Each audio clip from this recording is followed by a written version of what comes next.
Day in the NFL on Sunday, the Eagles and 49ers meet for the NFC title game in Philadelphia.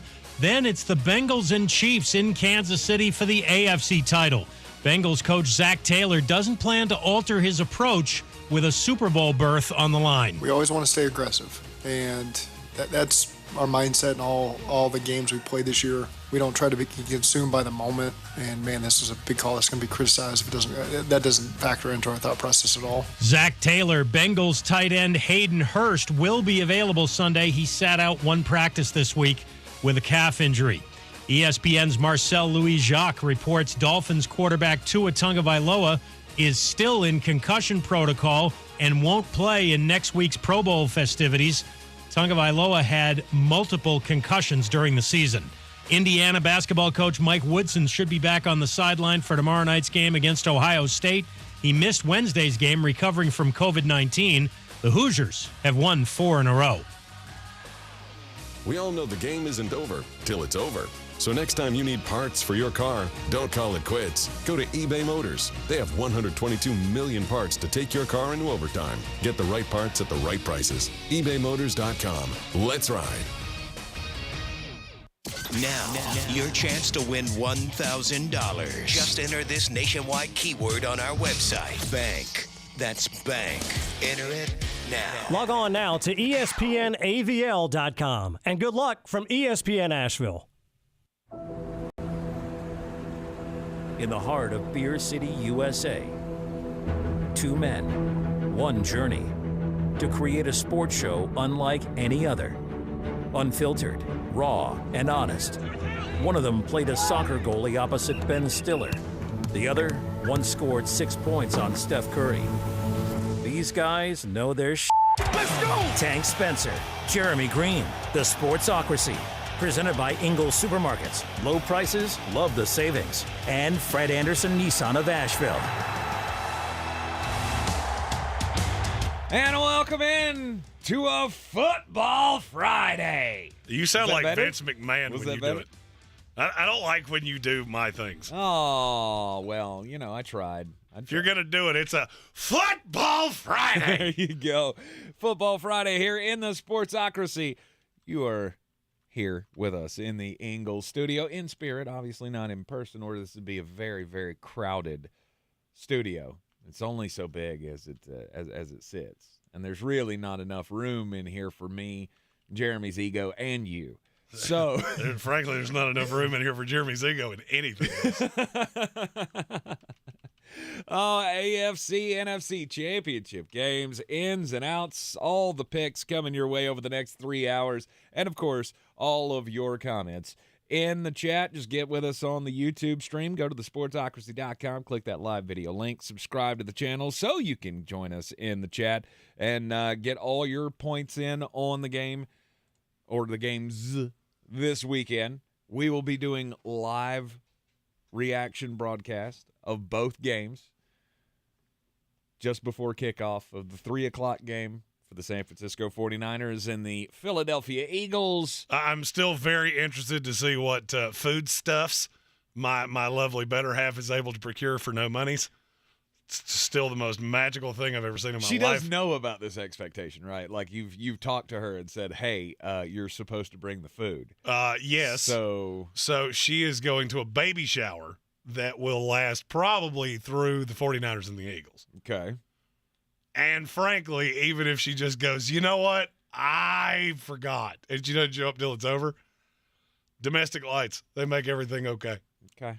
All right. So there needs to be a backup plan is what you're saying for food stuff. Well, the backup plan is Uber Eats, which is always my backup plan to everything. He's such a simple man. Yes, we will be going on just before the San Francisco 49ers and the Philadelphia Eagles kick it off in the NFC Championship game on Sunday, and we will take you through the duration of the AFC Championship game. Cincinnati Bengals, Kansas City Chiefs. You could not have asked for a better Final Four. No, this is exactly what NFL. everyone wanted. And in our YouTube chat, I have put out a poll. And that poll is very simple because I have noticed a trend. It's what Super Bowl matchup do you want? Not what do you think is going to happen. What do you want?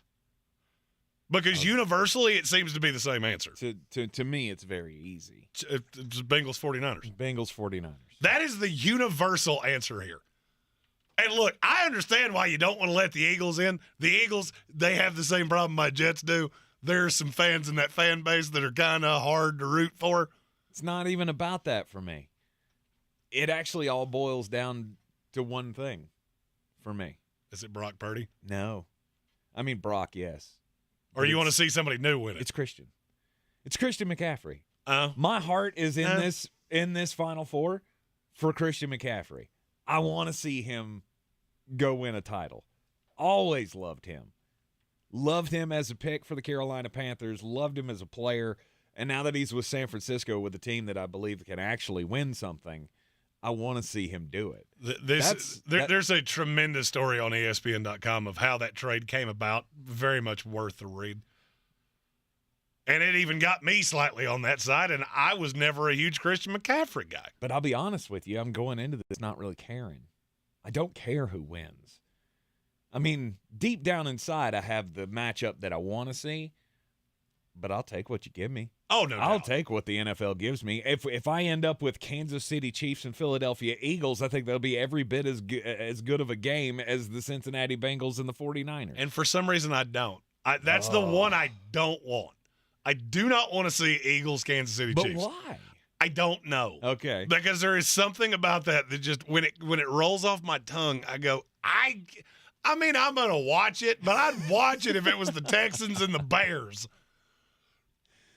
It's you got so many tantalizing possibilities You here. cannot go wrong. You have the conference of offense against the conference of defense. This is how this is shaped up to be.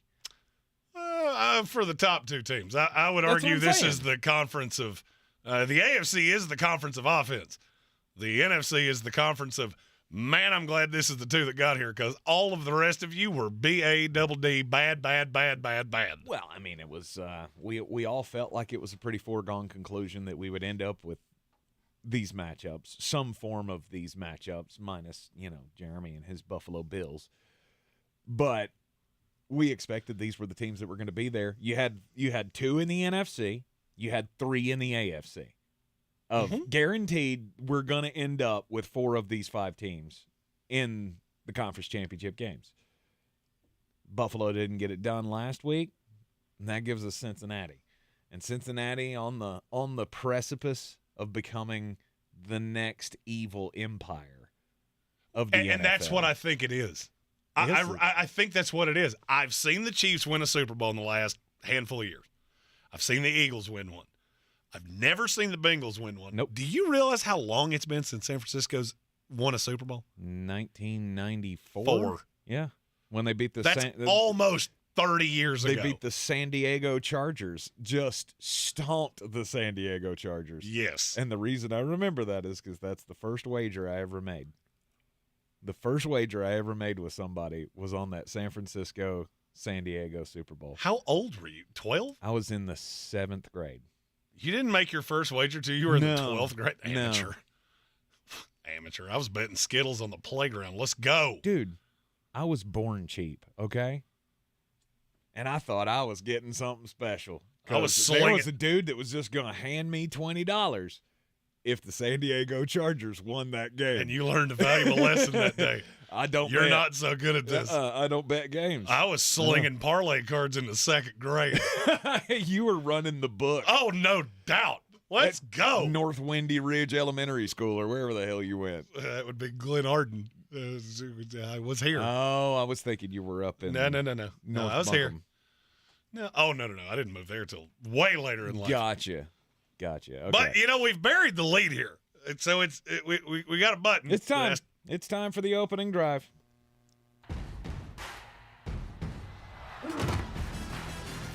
And the opening drive always brought to you by Fred Anderson Nissan of Asheville. They take care of you as a customer, and you know what? They serve me right. They have the plan for my certified pre-owned vehicle that I have purchased from them. That will keep it from turning into what it replaced. That's right. They see, that's the important thing. That's why I love this deal with Fred Anderson, is because I buy the car from there, I get the family plan, and then they give me a little book that says this is when you need to have all of these things done. Because if it were just up to me, you still wouldn't have had your first oil change. Absolutely not. The oil change every 20,000 miles. Is that right? You make my head hurt. This week, I'm in a brand new, fully loaded Frontier, and I'm not going to lie to you, I'm falling in love with these trucks. I never thought I was much of a truck guy because I'm not the handyman. I'm not taking it to a construction site.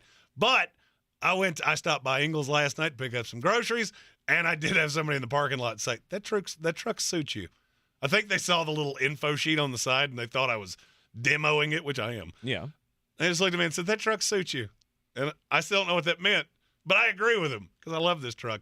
And go see for yourself, 629 Brevard Road. Tell them the formerly fat guys of the Sportsocracy sent you. That's right. They'll give you a $250 bonus on whatever your trade-in is already worth. So it's free money just for mentioning that you're part of the Sportsocracy family. And since you are a member of the Sportsocracy family, we've buried the lead.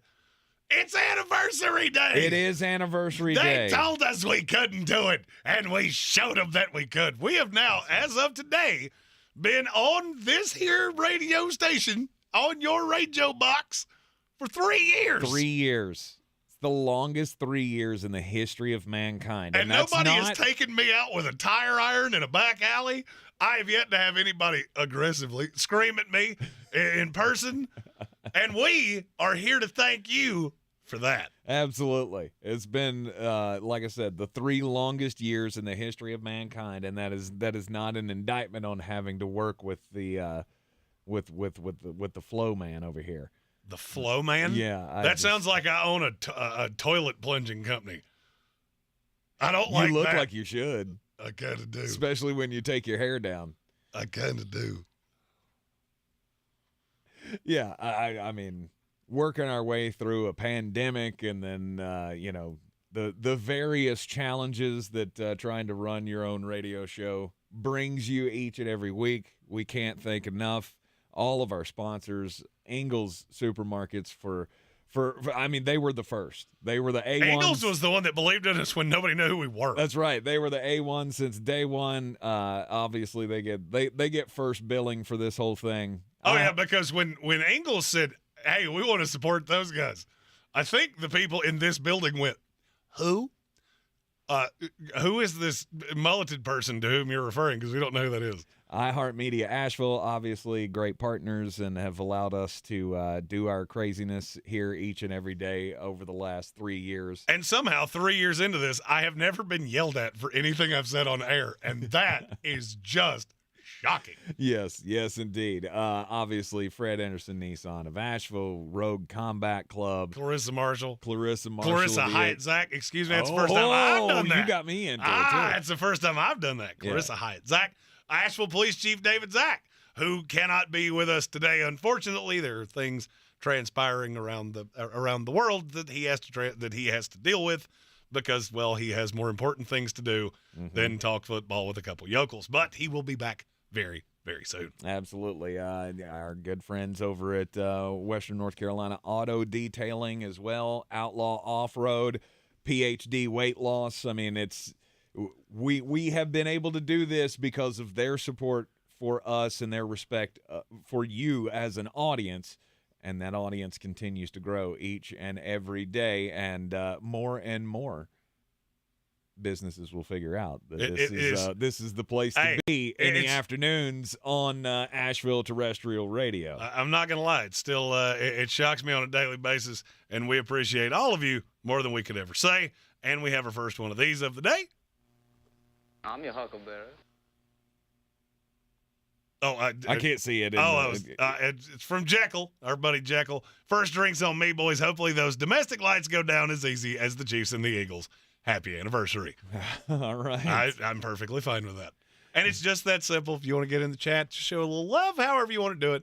Super chat, the best way to do it. Indeed. So we thank you, Jekyll, for the first one of those of the day. Indeed. Frankie Clary, he said he just hit his 1 year anniversary as a member of the House of Reprehensibles. You can join that as well. Go to thesportsocracy.com, click that live video link, subscribe to the channel. Once you subscribe to the channel, you can join. $2.99 a month, just a little show of support. Little show of support for what we do here in the Sportsocracy. get that beer mug next to your name, and, of course, enjoy all of the fun that happens in the Discord and all of the other perks that we can possibly bring you. And that is all the self-serving that we're going to do, at least until the end of the show. Yes, absolutely. Now we will spend 2 hours and 45 minutes talking about Conference Championship football. You are in the Sportsocracy, and this is ESPN Asheville. I believe real estate isn't about properties. It's about people. I'm Clarissa Hyatt Zack with eXp Realty, serving all of Western North Carolina. Navigating the home buying and selling journey can feel overwhelming at times, and that's why having an agent who cares about you and your needs is key. I'm a native of Western North Carolina, and I close over a home a week. I'm an expert in the market, pricing my sellers correctly to net you the most money, and working as a skilled negotiator for my buyers. Please give me a call today at 828-774-6343 to set up a complimentary market analysis. When I finally drove the old car into the grave, I knew there was only one place I was going to go. Fred Anderson Nissan of Asheville, home of the family plan. And yes, they treat you like family. I went in, told them what I was looking for, told them my budget, and in no time, I was signing the paperwork on my certified pre-owned vehicle. They have the area's largest selection on quality pre-owned vehicles and certified Nissans. They go through a 167-point inspection, so you know it's not going to let you down. They gave me the Carfax report, so I know the history of my vehicle. And the Fred Anderson family plan gives me things like oil changes and car washes and loaner cars if I have to have major work done on the car in the future. For me, buying a car has always been an intimidating thought. But the folks at Fred Anderson Nissan of Asheville made it super easy. Don't be like me. Don't wait till the last minute to get a deal done. Go to AndersonNissan.com or stop by the showroom at 629 Brevard Road. And don't forget to mention we sent you from the Sportsocracy and get a $250 bonus on your trade-in at Fred Anderson Nissan of Asheville. Is it getting harder to find new customers? After all, it's one thing to run a business and another to grow it. But what if you had access to everyone listening to me right now? Access to all the customers in your area. As the #1 audio company in America, iHeartMedia gives you access to all the customers you need to grow at a fraction of the cost of digital, video, and social advertising. Get started today. From your cell, dial pound 250 and say keyword great results. That's pound 250 and say great results. I'm Martin Hoke, the inventor of Navage Nasal Care, and I love Navage. I've told you about how your nose is the body's air filter, that Navage's powered suction will help flush out allergens, viruses, mucus, and germs, and that Navage will help you breathe better. But what do other people say about Navage? Like Tara, quote, "My doctor wanted me to do saline rinses for my allergies, but I've never been able to successfully use a neti pot. Navage uses suction power, so it's foolproof. There are nights when I'll have particularly bothersome allergies. I'll bust it out, and the results are immediate. It's such a relief. It's become a lifesaver." Unquote. She's one of over 100,000 online reviews praising Navage, the all-natural solution trusted by over 3 million people to help you breathe better, sleep deeper, snore less, and stay healthier without drugs. Navage is available at Walmart, CVS, Walgreens, Target, Rite Aid, and online. Navage, Navage, clean nose, healthy life. When choosing a wireless provider, you're forced to compromise. But what if you didn't have to? What if you could get reliable service without a contract and save money? Introducing Total by Verizon, a new no-contract, no-credit check carrier for you and your family with plans starting at just $30 a month on America's most reliable 5G network. Total by Verizon is available at totalbyverizon.com and at retailers nationwide, based on first-place rankings and RootMetrics first half 2022 5G assessments of 125 metros. Experiences may vary, not an endorsement. The Sportsocracy. Why are you smiling? Because I love football. Yeah, that's what we're all about on a conference championship weekend. AFC, NFC, winners meet in the Super Bowl. This we got is everything what we are here for. Oh, absolutely. You got 2 banger matchups. Excuse me. Trying to clear my throat there. I thought I was going to choke to death. We've got 2 banger 3 years matchups. and still ended. Sorry. What? Off before the music stops. Yeah, well, you know, sometimes you try to play good. Other times you're just here. You're just here. No, it is 2 banger matchups this weekend in the NFL playoffs, conference championship games. So here's what we're going to do.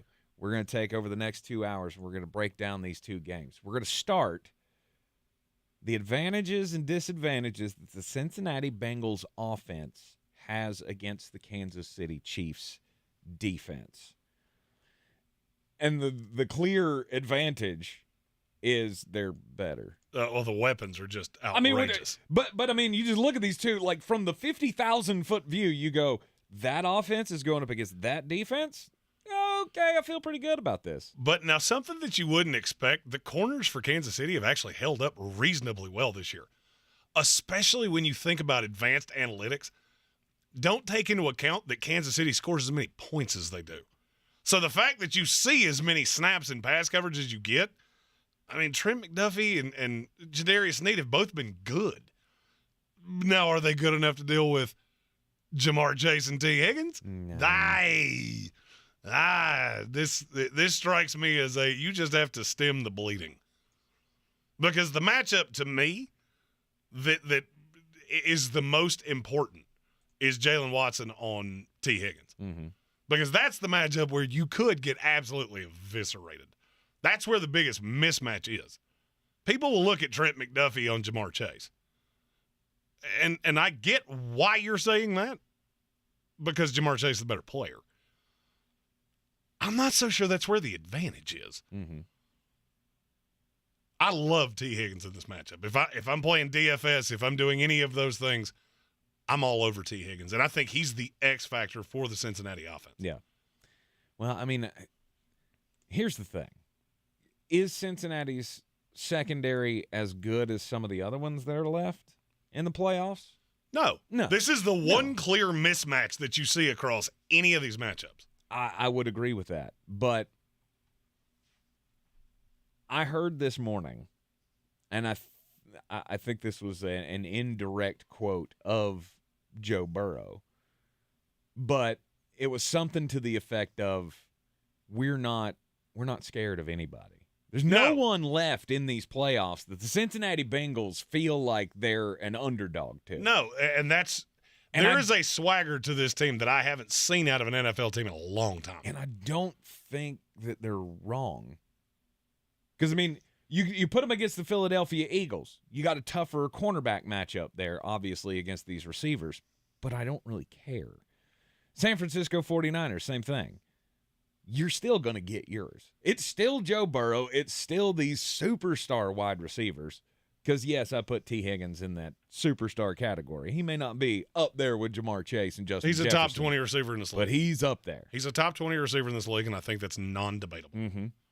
And when you have the capability to stretch the field like they do with that arm and those receivers, it opens up a lot for Joe Mixon. But there's one thing that really is scaring me with Cincinnati here. And look, I'm not a narrative guy. This Burrowhead thing, you don't do that. Do not give them a reason to be angrier than they already are. I don't know. I disagree. They've heard all week long that you've beaten them 3 times in a row. Mm-hmm. And now you take the name of their stadium and just slide in the name of your quarterback. And I obviously don't need the extra motivation. That gave it to you. Of course it did. That gave every defender on that team. They do not respect us. But to me, there's something to be said for that. You know, I was reading an article earlier this week. I think it was on Yahoo Sports. I don't remember what writer wrote it. But the gist of it was Cincinnati Bengals are becoming the villain that the NFL needs. Like, the NFL hasn't had a good villain since Tom Brady in New England. I mean, the Tampa Bay thing was still there. But there's not a hatred for Cincinnati. Not yet. That was the point of the article, was not yet. Like, remember so how your the thought Heat... is so the thought there is that they win this weekend. Now you go to 2 in a row. Then that swagger grows. Mm-hmm. And now the fact that you've Now been you're a getting winner is Now okay. You're getting it. Now you're going down the path. I just don't see Joe Burrow as hateable. Oh, 100%. He is one of the biggest bros in the NFL. Maybe that's why I don't see him as hateable. Of course not. You like that. Oh, I do. Yeah. And I do too. I'm a big fan of it. Like the fact he shows up like the villain from Who Killed Roger Rabbit. Right. I am a big fan of But that. you got to look at the flip side of it. So In terms okay, so what's the greatest example of good and evil that we have in human society? Tom Brady and the New York Jets. No, that's the definition of evil versus good. It's the WWE. We have heels and we have baby faces. Now, in this scenario, obviously, Patrick Mahomes, he's the baby face, right? You've got Joe Burrow as the cocky kid coming in here as just thinks he's going to show up and be the champion of everything because it's all he's done for the last 3 years, minus the injury year. I mean, he won the national championship, great fashion, style, all of that, all of the talking, remember the Burrow jerseys with the EAUX on the back of them. Like, he went into the NFL, joined the Cincinnati Bengals. Yes, he got hurt his first year, but then he comes back and he goes to the Super Bowl last year. He keeps talking. He keeps showing up with all the fancy outfits. And now, but to me, that's a weak argument because Zach Taylor is not hateable. To me, Joe Burrow is not hateable. Jamar Chase isn't. T. Higgins isn't. And above all else, this team isn't. It's really not. I mean, this is like the lovable loser. This is like the bad news Bears all of a sudden having Barry Bonds and A-Rod. You mean that team that was the Washington Generals forever? Now they're the biggest, baddest cat on the block? Mm-hmm. And I can tell you, as a fan, and I tell fans this all the time on our YouTube channel, I root for teams like Cincinnati because I am a team like Cincinnati. Mm-hmm. You give me hope that one day there is coming a time where we get this quarterback right. And I don't find Cincinnati to be hateable. I do find Kansas City to be hateable. You've been here for so long that now the fact that Andy Reid is not really, he's like your grandpa. Okay? He's the guy that takes the grandkiddies to Denny's and sits around and when the waitress shows up says, "I'll be your customer." That's Andy Reid in a nutshell. Yes. I can't hate that, but I'm starting to hate this team because you're here all the time. Kansas City, to me, feels like they have progressed into that New England Patriot, Baltimore Raven, Pittsburgh Steeler. You're here every single year. And so now you're not one of us anymore. You're not a Jets. You're not a Bengals. Mm-hmm. You're not a Chicago Bears or whatever team you – I feel like all of us that are the lovable losers, we're rooting for Cincinnati to get that Super Bowl. And I feel like you need to have two of those because, and I'll give you the Brady example. I'll say something that I've never said on this show, and it's going to pain me to say. It's an anniversary day, and I feel like I should be as honest with you people as I possibly can be. When Tom Brady burst on the scene, I loved him. I did. I loved him. Even as a Jets fan, I didn't care. New England had been awful my entire life. Mm-hmm. Well, but they got to the Super Bowl with Drew Bledsoe. Yeah, and you lost. And that was the only year you had been relevant in the 15 years I'd been alive. I didn't hate Tom Brady for a really long time until he got to about where Pat Mahomes is now of, okay, I'm tired of you. Mm-hmm. I have seen you. I have seen this. And that's why I asked that poll question. What matchup do you want to see? Because do you know what the commonality of the top two right now is? They both have the Bengals in it. Mm-hmm. I don't see and respect to whoever wrote that article, I don't see that. I don't think we're even close to that. Really? No. Okay. I think Cincinnati right now is the team that's got a little bravado, got a little brash, but I still remember you being the Bungles. Mm-hmm. That's still really fresh in my mind because it's not that far away. Let them win. But see, even that one's not going to do it. You're going to win 2 or 3 of these before you switch into that. Maybe so. And see, for me, that's where Kansas City is. And this is what I've been thinking about all day long because I've seen this question asked multiple times. And every time I've seen it, once the results get to a point of you can go, all right, it seems like we're getting a consensus here. It's Bengals, 49ers, Bengals, Eagles, and then Chiefs, 49ers, Chiefs, Eagles. Right. And I think the Chiefs are becoming that villain that you don't want to see win this game. Yeah, I can't get there. They were at one point, and then it faded away. And the reason that it faded away was because they stopped winning. Like, think about it. This is 5 in a row. Follow me down the path. That's enough. I get it, but follow me down the path here. So how many Super Bowls have they won? One. They won 1 Super Bowl. To me, that kind of takes that luster away. Remember how the heat turned up on Patrick Mahomes, and we all started talking about how he's a no doubt first ballot Hall of Famer after 2 years of starting in the NFL because he had won the Super Bowl and he had been to a Super Bowl in back-to-back years, and before that had lost in the AFC Championship game. And so we thought, well, this is just going to continue. Well, what's happened since then, they lost in the Super Bowl, and then they didn't get back to the Super Bowl again, and they've lost in the AFC Championship game. Yeah, I'm still looking at that as you've been in 2 of the last 3 Super Bowls. You've been here 5 times. Mm-hmm. And the numbers are bearing out that, yeah, people are getting kind of tired of Kansas City. Maybe Kansas City they are on the precipice of the I'm tired of you being here every year. Mm-hmm.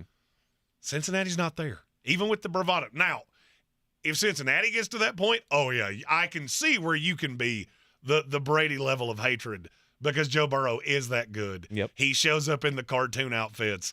He's got the bravado about him. That's what I'm talking about. But I don't think you're even in the ballpark of that. And now the teammates keep talking, and there's a chip on the shoulder of this team. It just feels very $1 Million Manny to me.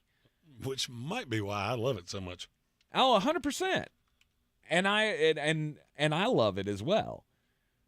But I think amongst the populace, that may not be the case. Cincinnati is in line to be the next evil I can empire. tell you the voting on every one of these all day long says you're not even close to there. Because there's one thing that you still cannot overlap. There are 12 teams in the NFL that have never won a Super Bowl. Mm-hmm. There's only one of them left, and it's the Cincinnati Bengals. Mm-hmm. And I'll be honest with you, I think if you polled the country right now, who do you want to see win this?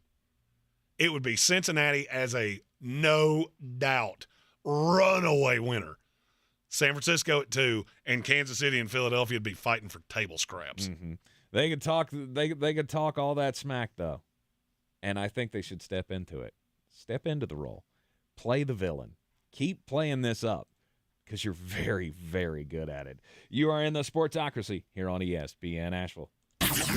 This is your Exergen Temporal Scanner weather forecast on ESPN Asheville. Numbers on the uphill climb for the weekend, but a cold night in the valley tonight. We're down to 27 degrees tonight, and some of the mountains getting down into the teens tonight. Sunshine Saturday, not as cold, high 54, low 33 tomorrow night. And then some rains pulling into Asheville for Sunday afternoon. Some 1/10 of an inch, 1/4 of an inch rains, high 51 degrees. I'm meteorologist Scott Larimore. That's the latest Weather Channel forecast. This report is sponsored by Taco Bell. Taco Bell has $2 grilled chicken burritos that come in 2 bold flavors, Chipotle Ranch and Salsa Verde. They're bursting with grilled chicken and delicious sauces. Get your $2 grilled chicken burrito at participating Taco Bell stores for a limited time only while supplies last. Price and participation vary. Tax extra. Finding great candidates to hire can be like, well, trying to find a needle in a haystack. Sure, you can post your job to some job board, but then all you can do is hope the right person comes along, which is why you should try ZipRecruiter for free at ZipRecruiter.com/free. ZipRecruiter doesn't depend on candidates finding you. Its powerful technology identifies people with the right experience and actively invites them to apply to your job. You get qualified candidates fast. So while other companies might deliver a lot of hay, ZipRecruiter finds you what you're looking for. The needle in the haystack. 4 out of 5 employers who post a job on ZipRecruiter get a quality candidate through the site within the first day. ZipRecruiter, the smartest way to hire. And right now, you can try ZipRecruiter for free. That's right, free. Just go to this exclusive web address, ZipRecruiter.com/free. That's ZipRecruiter.com/free. ZipRecruiter.com/free. On the free iHeartRadio app, you never pay to hear what you love, and you never wait to hear what you want. Save your money, save your time, and listen anywhere. Download the free iHeartRadio app for all your music, radio, and podcasts. iHeartRadio. For more information about contests on the station, log on to ESPNAVL.com. Our communities are filled with wonderful people who make living here great. At Home Trust Bank, we're proud of that. And that's why we focus on helping homeowners prepare for what's next. Our local mortgage bankers have the experience you need and exceptional personal service you'll appreciate. Home Trust Bank is ready to help make a house your home. When it's time to buy, visit your local Home Trust branch or go to htb.com/mortgage. If cleanliness is next to godliness, look around the car right now. Is that very godly? Look, life comes at you fast, but so does WBNC Auto Detailing. They have the tools to make your interior look like it's coming off the showroom floor. You don't believe me? Check them out on Instagram. All that filth and years of stains disappear. WBNC Auto Detailing does full interior and exterior details with paint correction, and they do wax and ceramic coatings. Call WBNC Auto Detailing at 455-3700. Premium care with a Southern hospitality touch. Welcome to Harvest Farms, where the best organic or natural products are waiting for you, where the fields are filled with flavorful delights, and every bite is backed with the highest quality and attention.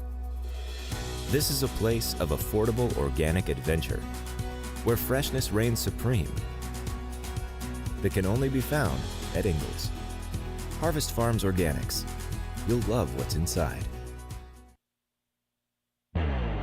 Boy, you must be outside your mind. The Sportsocracy.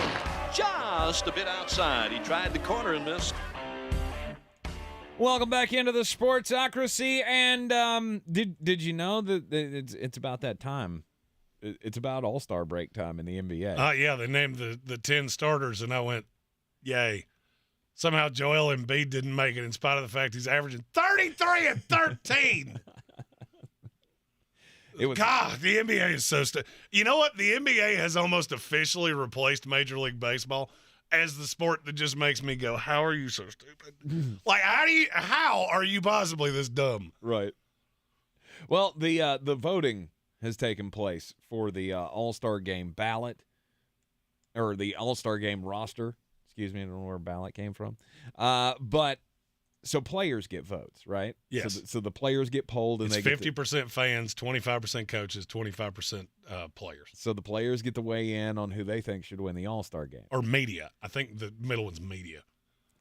I'm not sure about this because I don't have access to all of the history of voting, but this might be the first time in the history of the game that several players included a guy on their All-Star ballot who hasn't played a single game. Ever. They could have done better, or not better, but they could have done an equal job by putting me on their All-Star ballot, because I've done as much in the NBA regular season as this guy has. You probably should have said me there, because you're, at the end of the day, you're still 5'5". So hey, I got a sweet jump shot. You discount. Yeah, you discount I'm sweet, not so sure I believe that. The sweet stroke. 4 NBA players on their All-Star ballots. Put down Chet Holmgren, the number 2 pick in the last NBA draft, who has played missed 0 games the entire season with a Lisfranc injury and will not be playing at all. Tell me this doesn't matter without telling me it doesn't matter. At least to some guys. Well, we haven't talked about this, but they have switched up one thing at All-Star Weekend that intrigues me. They're not going to pick the rosters until just before the game. So it's going to be like picking a pickup ball roster. I like that. There's 2 things about that. A, that's going to be a lot of fun to watch because you're not going to be able to edit it down the way they have in the past. Mm-hmm. 2, it will make it virtually impossible to bet. That was my first thought is, how am I supposed to bet that? Mm-hmm. All right, so you've officially made this difficult, and I don't like that. You love live betting, though. So that's a way to feature live wagers. I do, but I lose my advantage in live bet. If you bet on the All-Star game, though, I feel like that's a fool's errand to begin with. No, I've done it many years in a row and have been quite good at it. I mean, the over-under's got to be at 382. It's a lot. Yeah, it's a lot. It's not quite that high, but it's a lot. It's got to be over 3 bills. Don't they score at least 150 in every? It's a lot. Every game. Chet Holmgren on your All-Star ballot. If you have been around the interwebs over the last couple of days, you saw that something very strange happened at the Duquesne Loyola Chicago basketball game on Wednesday night. An Uber Eats driver showed up with a bag of McDonald's on the floor. It halted the game for several minutes because the man was strolling around looking for whoever ordered the food within the building. Only one problem. You know what they found in his pocket and on his jacket? A camera. And a microphone. Because it was all a great big stunt. Of course it was. Stop doing things for TikTok. It's really annoying, okay? Now we've got you're sitting an Uber Eats driver on the floor. Now, look, I am well aware that of the people in this that are attending this game, 30% of them are family members of the people on the floor. 50% of them don't know what they actually showed up to. And the other 20% were just disappointed when they found out they didn't serve beer. I get it. And the other 2% got free tickets on the radio. They all got free tickets. I'm pretty sure they hand you a ticket as you're walking in the door. I get that. It's not like you did this at the 50-yard line of the Super Bowl. Stop doing stunt things on social media. But why? Because it's stupid. Got you talking about Duquesne basketball, didn't it? Did I even mention the team name? You did. Did I mention a player? No. That doesn't matter. This is not a positive for your school. Nobody's looking at this going, hey, you know where I want to go play? At that school that let some fat guy with a McDonald's bag on the court. So stupid. Just trying to make waves. And you know what? You know what they achieved? The name Duquesne came out of every talk show in America today. Awesome. I'm sure that's a win for you. It's Duquesne. Of course it's a win. Yeah, your TikTok got thousands of views for absolutely no reason. I never thought I'd say this, but I'm starting to side with the government. We should ban TikTok. This is not good for any of us. Cincinnati Bengals, Kansas City Chiefs. It is the headline matchup of the weekend. But we have a super chat that asked quite a formidable question. Okay. Who has the best wide receiver duo of any of the teams left in this weekend's games? That was from Gage Camplin. Cincinnati Bengals, not close. I don't agree with you at all that it's not close. Really? A.J. Brown, Devontae Smith called. That's pretty close to me. Yeah. And I'll be honest with you, I'm not sure that Deebo Samuel, Brandon Ayuk's not pretty close. No. That's a distant third. I don't agree with you. I told you when we mentioned it in the break. The only one I can eliminate because you did say wide receiver duo is Kansas City. Mm-hmm. They have nothing that contends with this. No. But if we're just talking, the question was asked, it was duo, not trio. Right. If it was trio, I'd go Cincinnati. If I'm going just two of them, it's Philadelphia. Really? Yeah. Devontae's better than T. Higgins? Yes. Certainly more consistent. Okay. It's close, but I don't think there's a huge difference between Jamar Chase and A.J. Brown. I give Jamar the nod over AJ. I would give Jamar a slight nod over AJ Brown, and I would say there is a slightly bigger advantage over Devontae Smith to T. Higgins. And I'll tell you why. In games where Jamar Chase wasn't around or AJ Brown wasn't around, I've seen Devontae Smith look like the best receiver in the NFL. Mm-hmm. T. Higgins is good. He's not that. And that's the separation to me. Okay. I think I like T better than Devontae. So I give Cincinnati the nod on both spots. That's just because he's taller. You don't like short, slender receivers. We figured this out over 3 years of doing this. Okay. It's the only reason you like Justin Jefferson as much as you did. Just saying. It's 100, and I'm 100% right. It's the reason you're going to start banging on Zay Flowers in about 3 weeks. I like Zay Flowers. Hey, you're learning. It's impressive. I mean, he's the next Devontae Parker. 3 years I've made it through this. Yes, you have. And I've never so much as thrown anything at you. I've thought about it a lot. I think you came close on that one. No, I felt blood coming out of my ears, so I had to drop my head down to make sure it didn't leak on my headset. All right, so you're going Philadelphia. I'll go Cincinnati. And I would say that San Francisco is much closer than you wanted to make them out to be. Because Brandon Ayuk with no Deebo Samuel has shown me to be really good, too. Sure. The problem that I have, though, is the availability of Deebo Samuel. Well, he's available this week. To me, that takes a step back. Where I think that gets interesting is if you go duo and you take away the receiver. All right, now we're throwing Travis Kelce in that. Now we're throwing George Kittle in that. Now I think you've just got 4 winners. Yeah. Now it's just 4 that are they're all really, really, really, really, really good.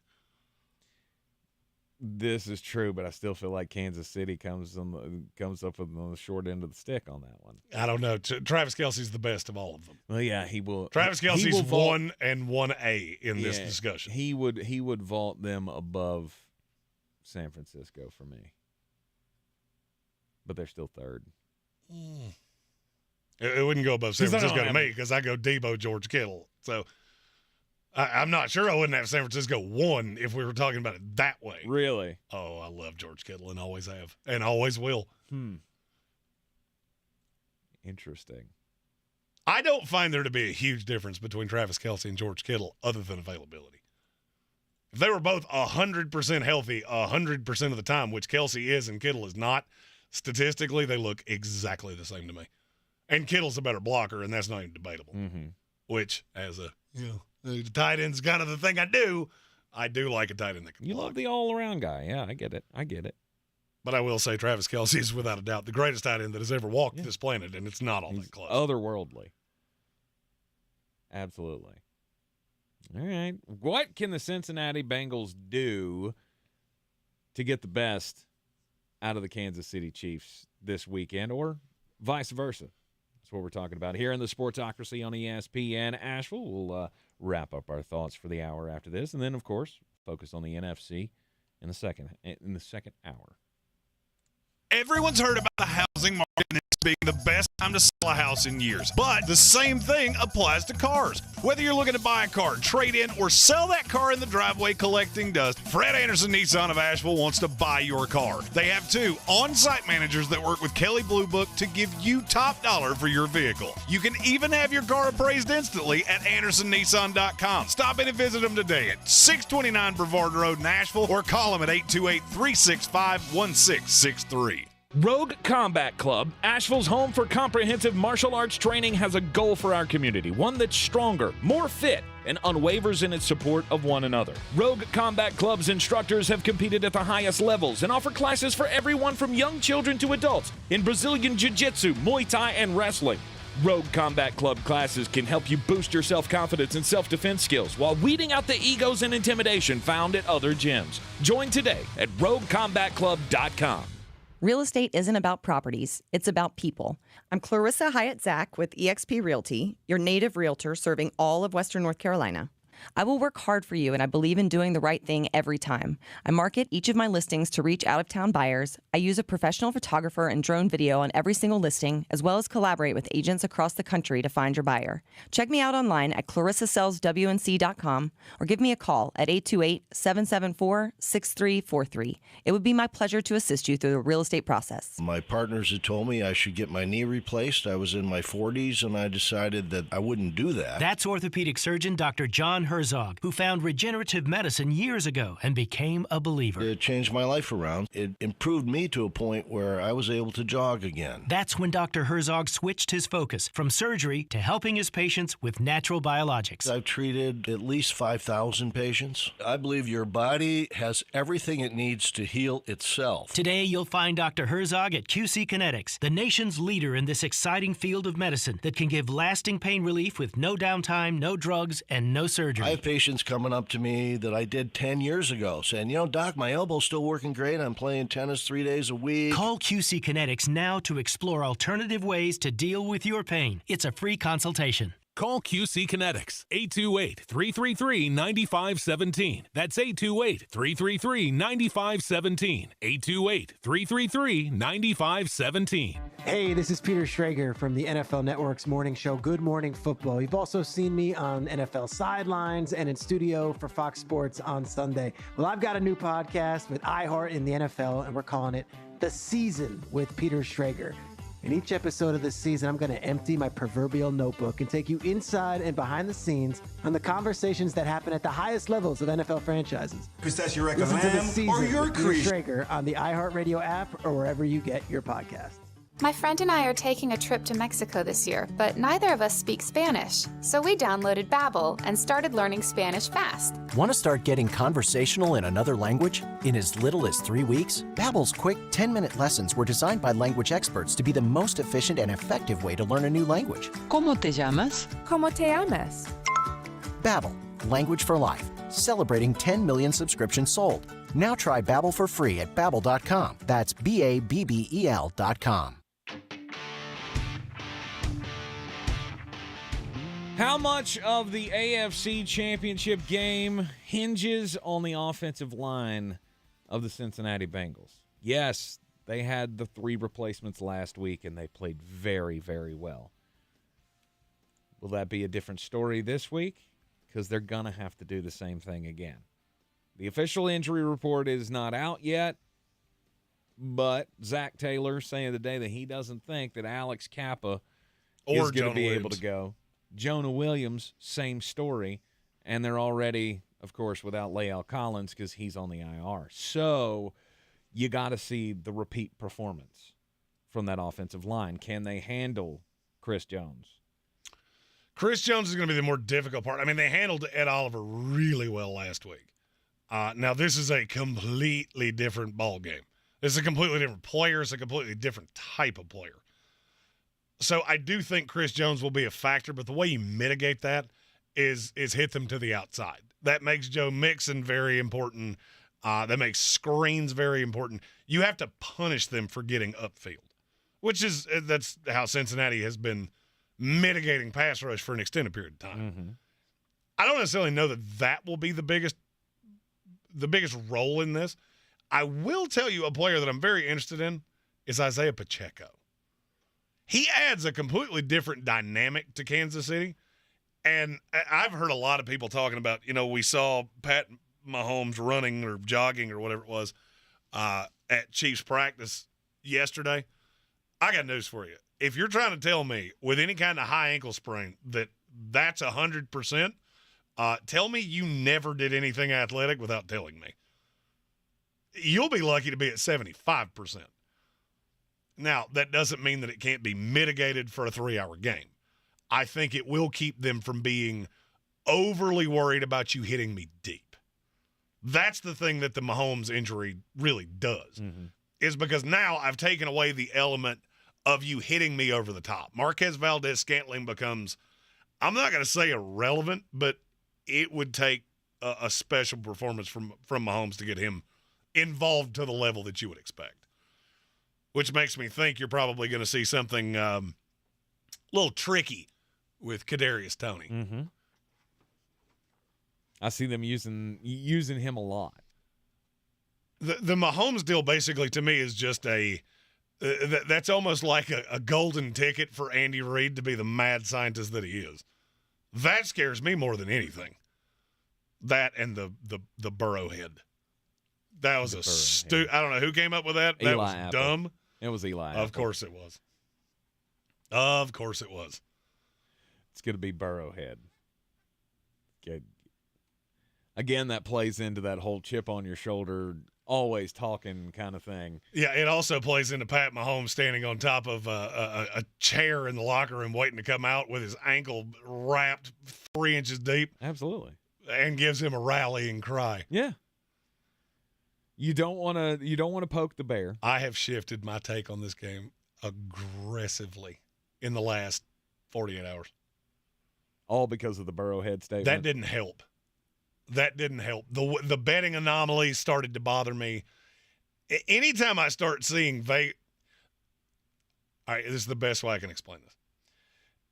When I start seeing smart people chase, it's kind of like a dog. You take your dog to the park and you have the tennis ball and the dog will chase the ball. Mm-hmm. I don't like seeing bettors do that because when that happens, it means that the smart bettors are sitting back and playing these anomalies, and that's what I've watched. You asked yesterday, why is this line moving so much? I can tell you why. Because smart bettors have sat back. Cincinnati was the smart money at first when they were 2.5-point dog? Mm-hmm. That was the smart play. The smart bettor sat back and annihilated that on the Kansas City side. They waited on their heavy money to switch it back to Kansas City. And then they let the dumb money come filtering through, and they just waited. And they kept doing this because I've been watching the discrepancy in volume, not number of tickets, amount of money. Every time it goes heavy Cincinnati's favor, where they're a favorite, the money goes through the roof. What does that tell you? That tells you that the Sharps are sitting back going, doop, doop, doop. Just keep giving me Kansas City as a dog here at home, and I'm going to absolutely eviscerate it. That probably tips off where I'm headed with this, but. Well, I mean, all of the talk has been obviously about the last 3 games. Cincinnati is 3-0 in their last 3 games against Patrick Mahomes. You want to give a special player like Patrick Mahomes a little more incentive to win this game? Not that it didn't matter to him didn't anyway. need the incentive. Right, exactly. But it gave you a rallying cry. Sure. It gave you one thing to fixate on. And I'm going to be honest with you, Eli Apple, you're about to have a bad day.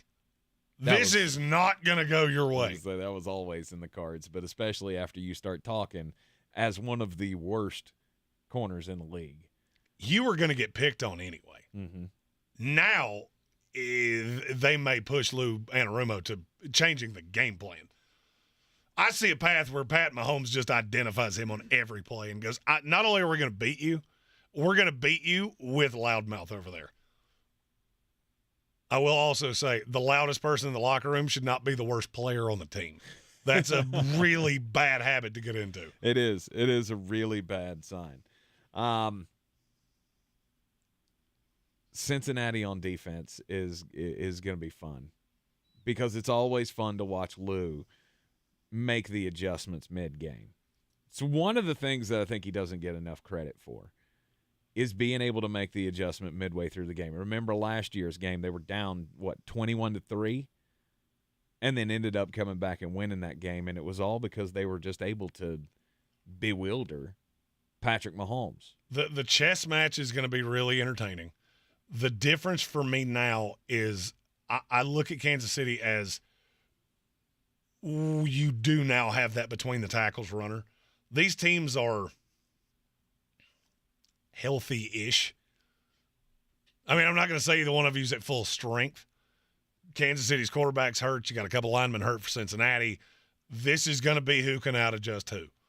And at the end of the day, one side gets Andy Reid. That's not a slight at anybody. I could make the argument that he's the most creative offensive mind in the NFL in the last 25 years. Mm-hmm. And I keep coming back to that Burrowhead thing, going, you're going to regret you said that. You're in the Sportsocracy here on ESPN Asheville Sports Center update. Coming up next, we will continue the previews of the AFC and the NFC championship games up next. This is your Exergen temperature weather forecast on ESPN Asheville. Numbers on the uphill climb for the weekend, but a cold night in the valley tonight. We're down to 27 degrees tonight, and some of the mountains getting down into the teens tonight. Sunshine Saturday, not as cold, high 54, low 33 tomorrow night. And then some rains pulling into Asheville for Sunday afternoon. Some 1/10 of an inch, 1/4 of an inch rains, high 51 degrees. I'm meteorologist Scott Larimore. That's the latest Weather Channel forecast. This report is sponsored by Taco Bell. Taco Bell has $2 grilled chicken burritos that come in 2 bold flavors, Chipotle Ranch and Salsa Verde. They're bursting with grilled chicken and delicious sauces. Get your $2 grilled chicken burrito at participating Taco Bell stores for a limited time only while supplies last. Price and participation vary. Tax extra. You might not have the biggest garage on the block, but with eBay Motors, there's 122 million parts right at your fingertips, whatever you need. There's something that fits your vehicle. Air filters, tires, seat covers, and more. Get the right parts at the right prices. ebaymotors.com. Let's ride. If you like burritos, which you do because everyone does, you should try Taco Bell's Chipotle Ranch and Salsa Verde grilled chicken burritos. These masterpieces start with a warm flour tortilla that we stuff with grilled chicken. But the real stars here are the bold sauces, Chipotle Ranch or Salsa Verde. In fact, the chicken is the stage upon which these sauces shine. Like this mic is a stage for me to spotlight my theatrical range. 2 chicken burritos, 2 bold flavors, $2 each. Order on the Taco Bell app. At participating U.S. Taco Bell locations for a limited time only. Contact local store for prices, hours, and participation, which vary. Tax extra while supplies last. Your passion is NFL football. Your access is total. Every weekday, NFL Total Access hits you with uncut. He can't be stopped. Uncensored. I love that. And unapologetic takes on all things NFL. That's how crazy it is. We go beyond what happened to tell you how it happened and what happens now. Those are the facts. On the field, inside the huddle, and under the helmet. This is NFL Total Access, the podcast. Listen weekdays on the iHeartRadio app or wherever you get your podcasts. From the Ingles Studios, this is ESPN Asheville, WPEK, W225CJ Fairview, WMXF Waynesville, and iHeart Radio Station. The Sportsocracy. You two are just dumber than a bag of hammers. This is SportsCenter. I'm Doug Brown. Patrick Mahomes practiced all 3 days this week, and today Chiefs coach Andy Reid says Mahomes is ready to start Sunday's AFC title game against the Bengals. Mahomes is playing through a high right ankle sprain. Cincinnati won this game last year in Kansas City. Bengals quarterback Joe Burrow. We're in this game back-to-back years, and I think if you would have told people that we were going to be in this spot a couple years ago, I think people would say we were crazy, but we trusted the process and trusted the organization and the front office and put together a great team. Joe Burrow in the NFC title game Sunday, the 49ers and Eagles in Philadelphia. A LeBron James jersey from Game 7 of the 2013 NBA Finals sold at auction today for $3.7 million. In that game, James had 37 points and 12 rebounds to help the Heat win the title against the Spurs. Maple Leaf center Austin Matthews will be out at least 3 weeks with a sprained knee. The reigning league MVP will miss the All-Star game. If you want to find quality new hires in the new year, post on Indeed. When you sponsor a post, you'll get matched instantly with quality candidates whose resumes on Indeed meet your job description. Visit Indeed.com/credit.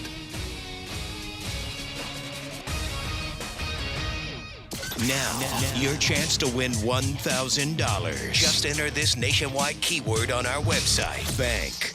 That's bank. Enter it now. Log on now to ESPNAVL.com. And good luck from ESPN Asheville. He's a degenerate gambler. You are a smelly pirate hooker. And he's cheaper than oxygen. He's useless. But somehow, they make it work. Jeremy Greene, Tank Spencer. There's no holding back in the Sportsocracy. Presented by Ingles Supermarkets and Fred Anderson Nissan of Asheville.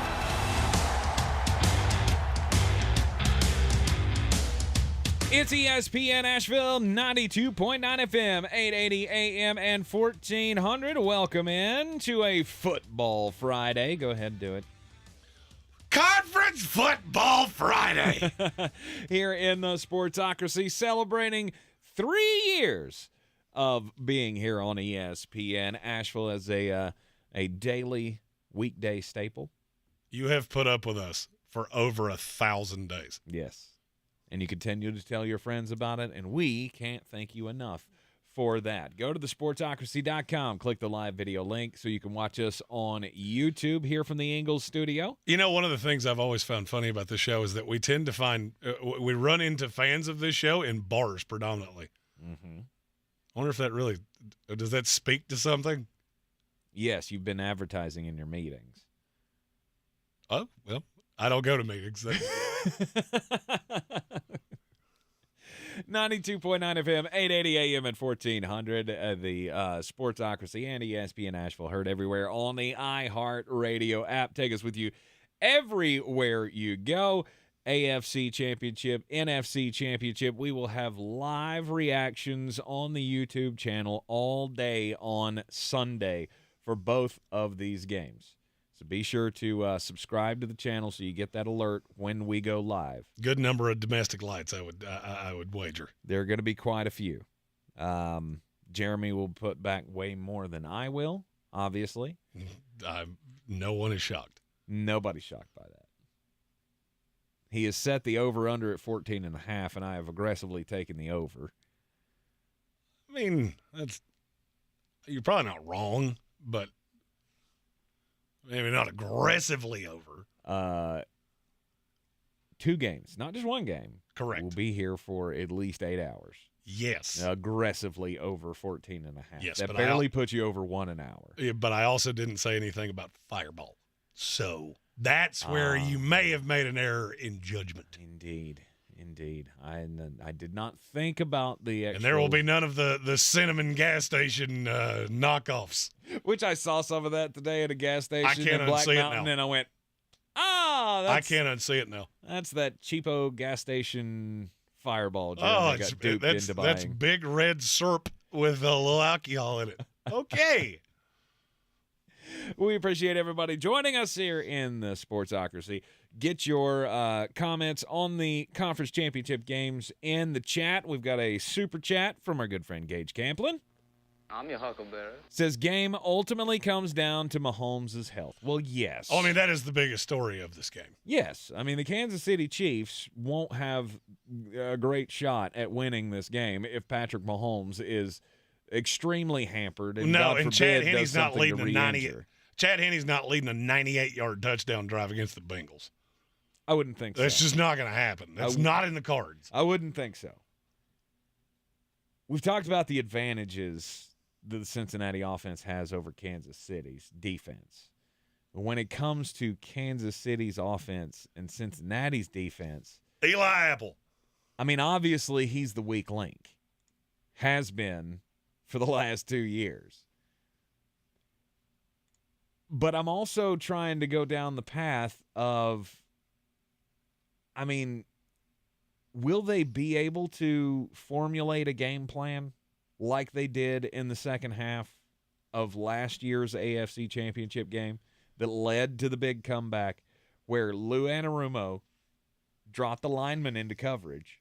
He drops 8, and then Patrick Mahomes is just left to try to figure out where the hole is. And apparently that has been the case for a few years on how to limit what Patrick Mahomes can do. Remember when we talked about the league has figured out Patrick Mahomes? That was like a brief, a month-long thing when they started off the season really badly last year. Was that last year? Anyway, and we talked about... Well, I mean, really bad was 2-2. Yeah. Was that it? I felt like they were worse than that. I felt like they were like 2-4 at some point or something like that. I don't think so, but I will check. And maybe they just didn't look like the world beaters. But I remember us having this discussion on, has the league figured out Patrick Mahomes? But that's what teams were doing. They were getting a little bit of pressure, but for the most part, they were dropping more in coverage than normal. And you give Patrick Mahomes... Well, I mean, in large part, that's what Cincinnati did to Buffalo last week. You force Patrick Mahomes into holding the ball, going through his progressions more, and it just creates problem after problem. What could they do? What has Kansas City done to mitigate that, and could that be even worse now that he's not as mobile? Well, it's harder to deal with Kansas City now, and this has bared itself out. I said this when Tyreek Hill went away. Now you have absolutely no – there are times it's Justin Watson going 70 yards. Mm-hmm. You can't fixate on any one player other than Travis Kelce, obviously. And there, you can fixate on him as long as you want to. It doesn't really seem to matter. The thing that and as I broke down the film and I've gone down, okay, how – because that's how I watch tape. As I've watched this week, what would I do? And I look at that, and I know this is going to sound strange because a couple of the guys I'm getting ready to say have not been, we'll say not great. By the way, they started 3-4 last year. 3-4, that's they what were it was. 3-4 last year. Well, we all lost our It was minds. 2-2, but then they lost 2 of the next 3. Right. You have a lot of pieces. If you look at Cincinnati, and Daxton Hill is the one I keep coming to. I understand he's a little bit of a hat on a hat because he's not big enough to play linebacker, so you can't do those sub-package things that oddly enough, Kansas City was so good at doing a couple years ago. But I could throw a lot at you. I can throw a lot of different looks, and that's what intrigues me the most, is if you drop 8, he's going to kill you because that's what they're expecting you to do. If that's your thought, is that you're going to throw that extra lineman back and you're going to give him all day, that doesn't make any sense. He's limited. So you need to make him move. And it's counterintuitive to virtually every game plan that we've ever seen against Kansas City, because Pat Mahomes does some of the best work that we see him do on the move when he has to shift the pocket and he steps up in the pocket and he just eats your lunchbox with guys that sit down in zone. I feel like that's going to be mitigated at least to a point. So if you decide to drop 8, you're playing into exactly what he wants you to do, because you're not going to get pressure with 3. This is not Buffalo. You're not going to be able to shoot gaps. You're not going to be able to run these stunts and confuse the line. This is a Kansas City line that's really, really good. And we talk about Orlando Brown a lot. What we don't talk about, they got the best set of guards in the league. Yeah. And it's not even close. Joe Thuney, he gave up 1 pressure all season long. 1. Yeah. And Trey Smith is almost as good as he is. So that's not how you're going to do this. For me, and I feel like maybe I'm reading too much into this. I've only heard Lou Anarumo speak 1 time all week.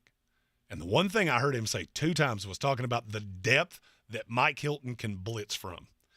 And I feel like that was almost you tipping your hand to a point, but not completely.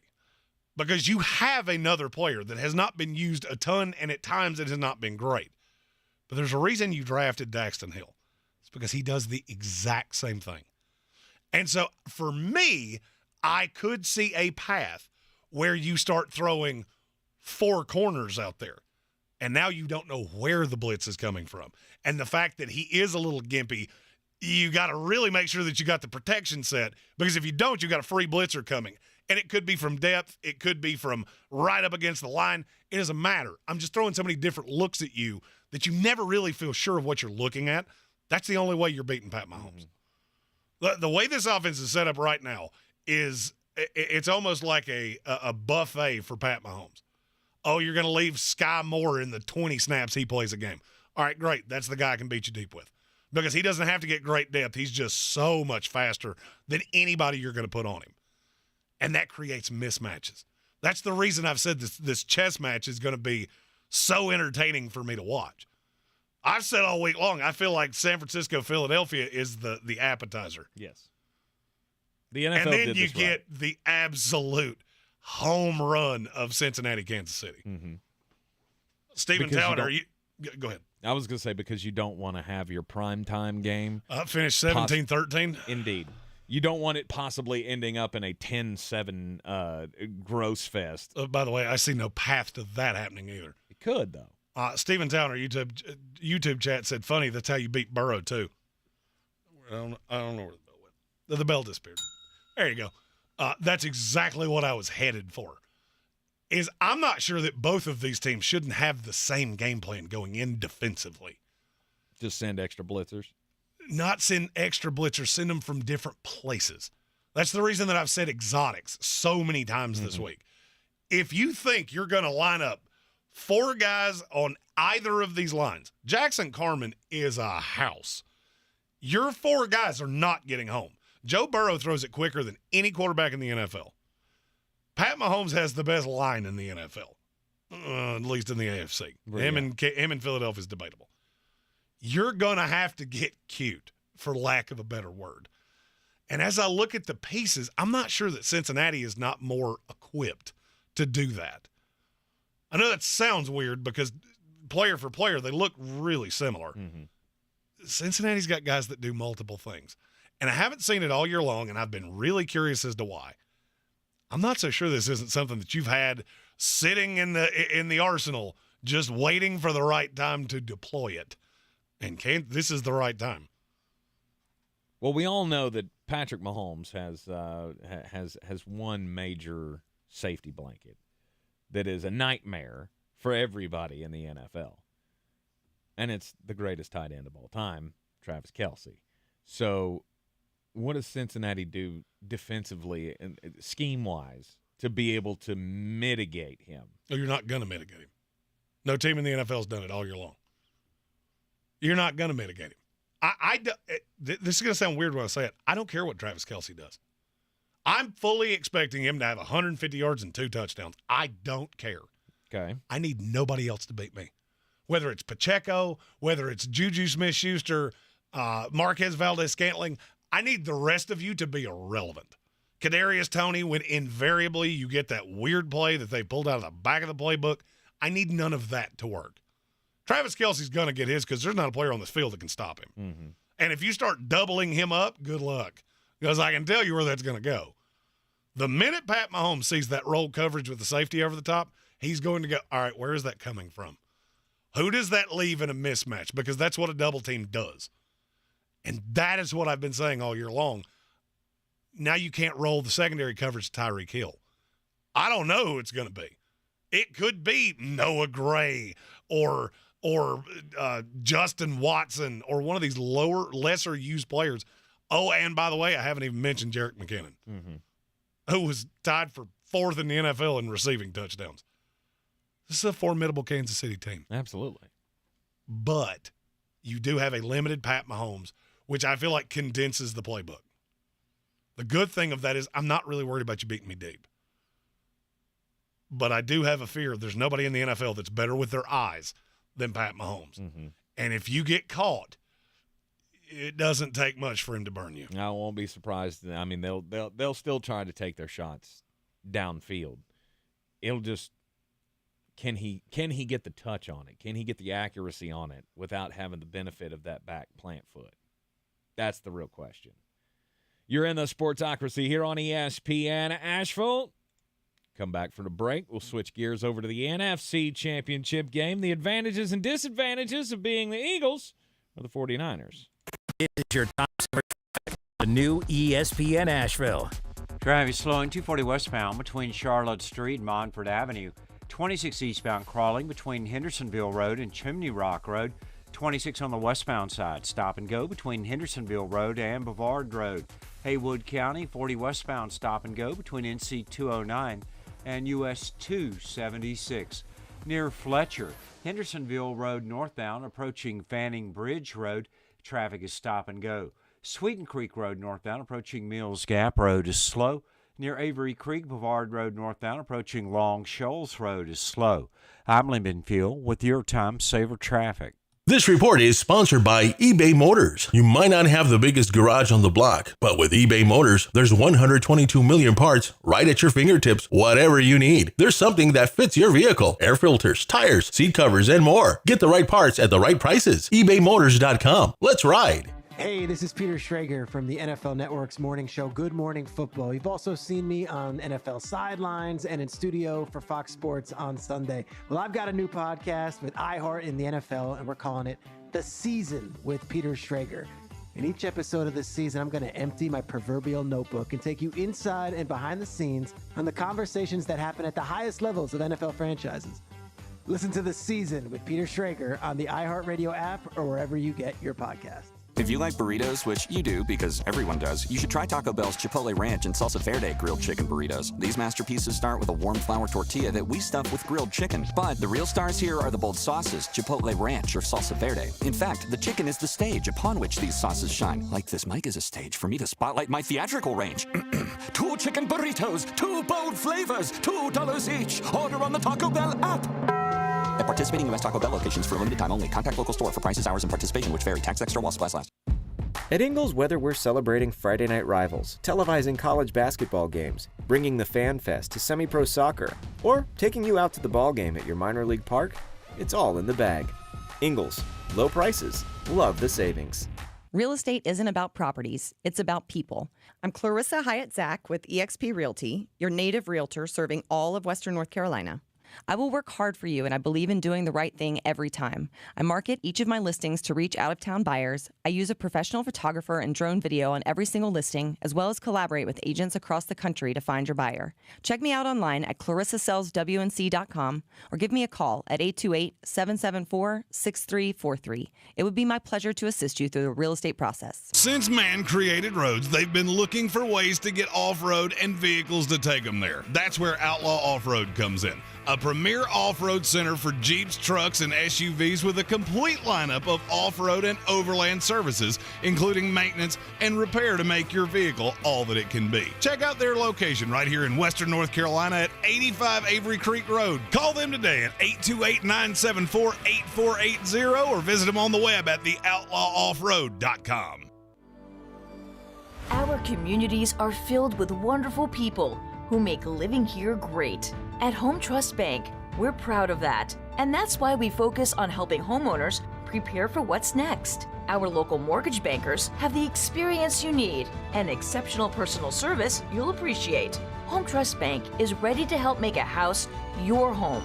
When it's time to buy, visit your local Home Trust branch or go to htb.com/mortgage.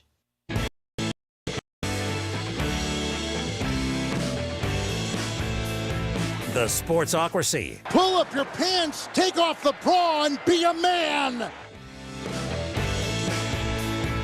Welcome back into the Ingles Studio here on ESPN Asheville, and we will continue with the breakdowns of the conference championship games in just a little bit, but we want to get you caught up on some of the news going around the NFL as far as it goes with head coaching and regular coaching searches, I guess the coordinator searches as well. D'Amico Ryans. He's now the favorite for the Houston Texans job. Has apparently, after 3 days of us talking about it, has now become the favorite. Weird. For the Texans job. I will never understand. Okay, so I couldn't possibly be getting information better than some of you national guys are. Why did it take you so long to report this? As soon as Ben Johnson dropped out, okay, if D'Amico Ryans says no, they're in trouble. Mm-hmm. Well, he's not going to. Because I could argue that's the most attractive job left on the market. How gross is that? That is gross. How gross is that? Absolutely gross. But it makes all the sense in the world.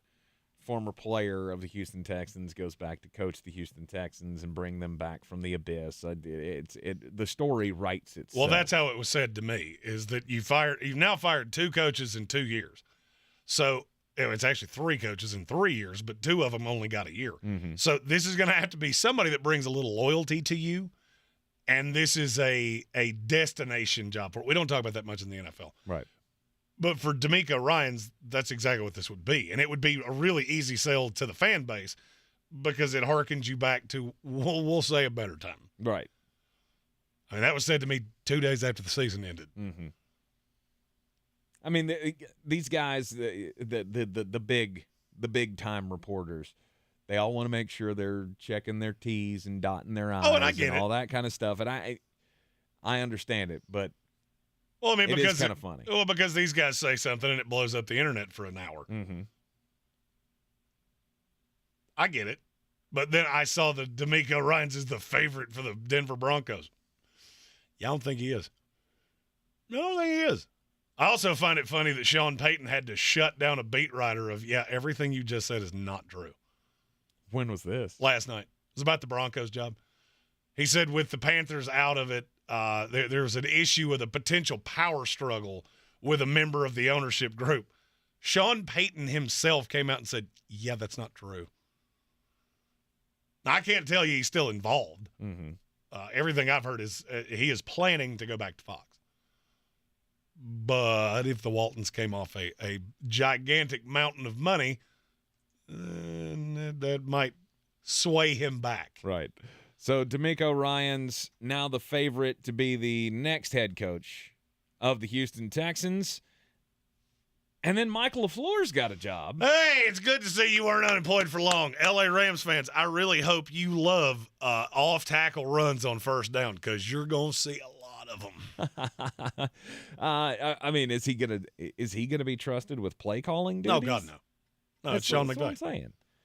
So the fact that Mike LaFleur didn't have the greatest of years as the offensive coordinator of the New York Jets, I mean, this is his path. Is this not the Nick Saban of the NFL? Yeah, it's the rehab version of Alabama in college. Nick Saban brings in these guys who have failed other places, They still win. They look really good. He's attached to Nick Saban, and now, look, lo and behold, he's back in the NFL, Bill O'Brien. Well, I mean, LaFleur had a lot of issues with the Jets, but this makes a tremendous amount of sense. I mean, you started hearing this a week ago, if this is the guy that they want. He is a young, up-and-coming coach in the league. He was put in a very no-win situation, and he didn't do much to make it better. So how do you correct that? You go have dinner with Sean McVay. Because that seems to be all that matters for anybody to be intelligent enough to be a coach in this league. Mm-hmm. I will not in any way be shocked if he goes out there next year, Rams offense gets exponentially better, back to the way it looked in the Super Bowl year, and he's getting head coach interviews in a year. Yes. Wouldn't shock me in the least. Yes. I'm glad you got there before I did, because that's where I was going, because that seems to be the path. Everyone associated with Sean McVay is getting looks. And, I mean, it's just far better than the Bill Belichick coaching tree. That's not saying much. And it's so early. Yeah, that tree bared a lot of fruit that was dead on the inside. Mm-hmm.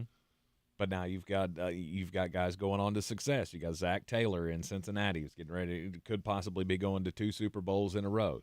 You had Kevin O'Connell, who had obviously a flawed team, but still a team that ended up winning double-digit games this year. Well, I mean, it's an imitation league. That's where we're at, and teams are looking around the landscape right now, going, nobody really thought Nick Sirianni was that great of a hire when you hired him. Nobody loved the Zach Taylor hire when you hired him. And yet here we are. Brandon Staley doesn't fit the narrative, so we're not going to talk about him. No, I mean, it just goes to that narrative of, if you're going to hire the defensive guy, you better have a real ace as your play caller. And we're getting to a point that there aren't many of those guys out there. In terms that have experience calling plays that haven't gotten a shot and are unemployed. At this point, if you've got an IQ above salad dressing as an offensive mind in the league, there's a spot for you somewhere. Mm-hmm. And Stephen Tao said in the YouTube comments, apparently Art Rooney was non-committal on Mike Tomlin's status as the head coach? Yeah, I put absolutely no stock in that whatsoever. No. They've had, 3 head coaches in 50 years? Yeah, I think Mike Tomlin's going to be just fine. It could be, but it does beg the question. How long are you going to deal with, quote unquote, mediocrity? Gage Camplin has a super chat that's a question that I would like to address very quickly. I'm your huckleberry. He said, how did Staley not get fired? A little mind-boggling. All right, so I'm going to answer this question in a very cyclical way, because I'm going to answer it with an answer that doesn't actually answer your question. There are a lot of coaches that have looked at this hiring cycle and gone, ugh. Sean Payton's one of them. Ben Johnson was one of them. Yeah, it's cute that you said, well, I want to go. I feel like we're building something in Detroit. Ben, buddy, I love you to death.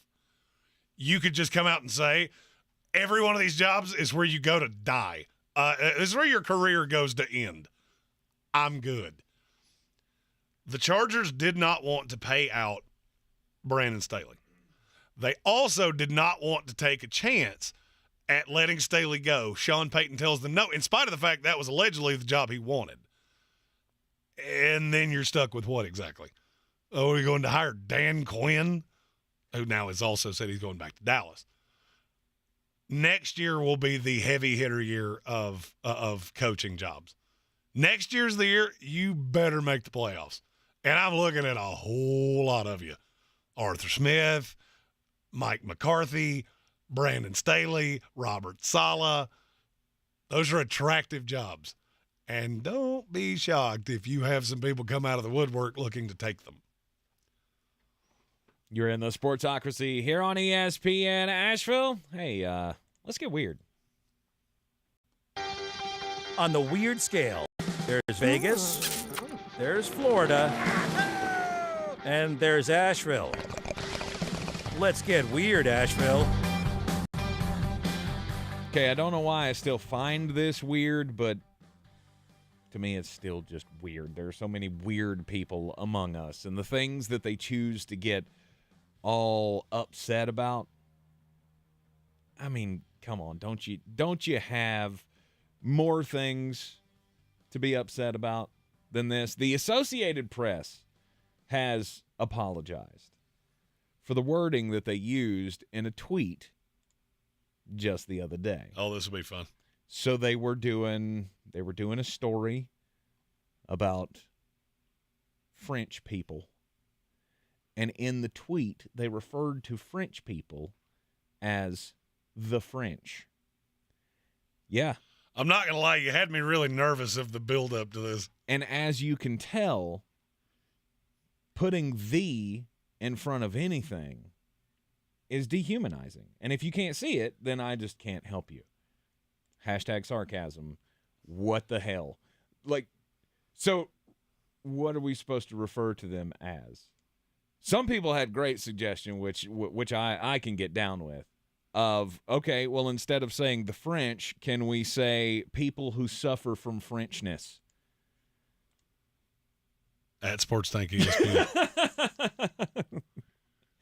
It is dehumanizing and degrading to put "the" on the front of anything. And of course, they go down the they go down the path of, we recommend avoiding general and often dehumanizing "the" labels, such as saying "the poor" or "the mentally ill," the French, the disabled, the college educated. Instead, using wording such as people with mental illnesses, and use these descriptions only when clearly relevant. I'm going to say something that I mean, frankly, if you're listening to us, it's probably not going to ruffle your feathers.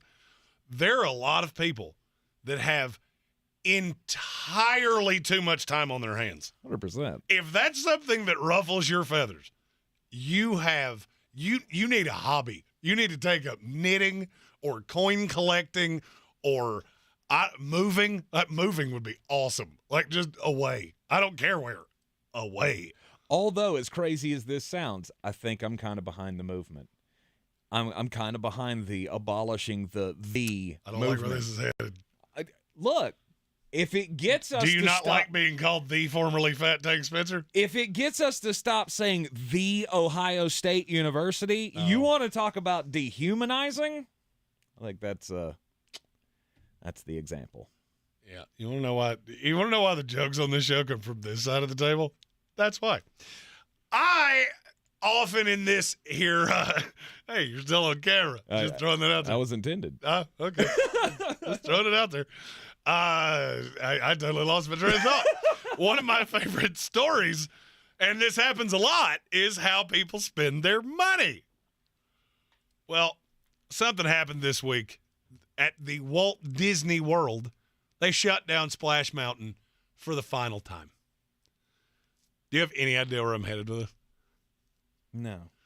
So on the last day of Splash Mountain, okay, park goers were apparently taking their souvenir Disney cups and filling them with water from Splash Mountain. Okay. Which they are now selling on eBay for up to $50 an ounce. Oh. Which is the same amount that you can buy holy water blessed from the Pope.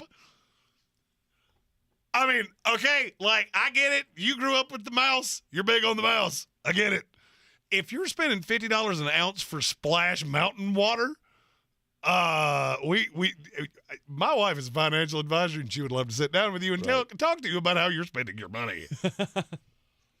Hey, there are many people in this area who sell mountain water, and I would pay $50 an ounce for some of that, but not from an amusement park. That's not what this is. This is recycled water that was splashed upon sweaty park goers and then shot back into the tube out of the log flume. But why would you want that? I have no idea. Why would you want any of these things? I don't know. Some people are into that kind of stuff. I know people who collect sand from all the beaches that they've been to. I don't have an attachment to Splash Mountain like this. I don't collect anything except sports memorabilia. That I do collect. You know why? Because I can put it on my shelf and look at it and go, that's awesome. And the tears of liberals. At Sports Thing ESPN. You know what? He's just going all in today, and I'm fine with that. You know what? I'm fine with that. It's a football Friday. Yeah, I'm fine with it. That's fine. You know what? Let's ride. Let's ride. At 3-year anniversary, we're testing the boundaries 100%. to see what it'll take for there not to be a fourth. 100%. I want to see what color that parachute is. I don't even know what that means. I hope it's golden. I don't even know what that means. The golden parachute. You never heard of that? After you lose a job, you get the golden parachute to. Never mind. All right. Not a clue. Anyhow. All right. If it involves a parachute, I'm out. I jumped off a bridge one time. That's enough for me. No, won't be doing that. You're in the Sportsocracy here on ESPN Asheville. Sunday evenings matchup in the NFC Championship game. San Francisco 49ers, Philadelphia Eagles. Where are the advantages and disadvantages? We'll talk next. This is your Exergen Temporal Scanner weather forecast on ESPN Asheville. Numbers on the uphill climb for the weekend, but a cold night in the valley tonight. We're down to 27 degrees tonight, and some of the mountains getting down into the teens tonight. Sunshine Saturday, not as cold, high 54, low 33 tomorrow night. And then some rains pulling into Asheville for Sunday afternoon.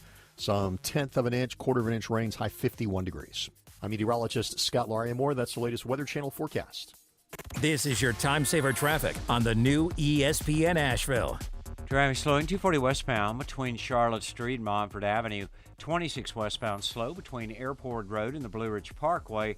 26 on the eastbound side, stop and go between Airport Road and Hendersonville Road. Haywood County 40 westbound is stop and go between NC 209 and US 276. Sardis Road northbound slow between Bavard Road and Sand Hill Road. Near Avery Creek, Bavard Road northbound approaching Long Shoals Road is slow. Sweeten Creek Road north and southbound approaching Mills Gap Road is slow. Hendersonville, US 64, moving from I-26 to Dana Road near Blue Ridge Mall, traffic is slow. I'm Lee Minfield with your Time Saver Traffic. This report is sponsored by Dell Technologies. Dell Technologies provides growing businesses with tools to do incredible things because we believe there's an innovator in all of us.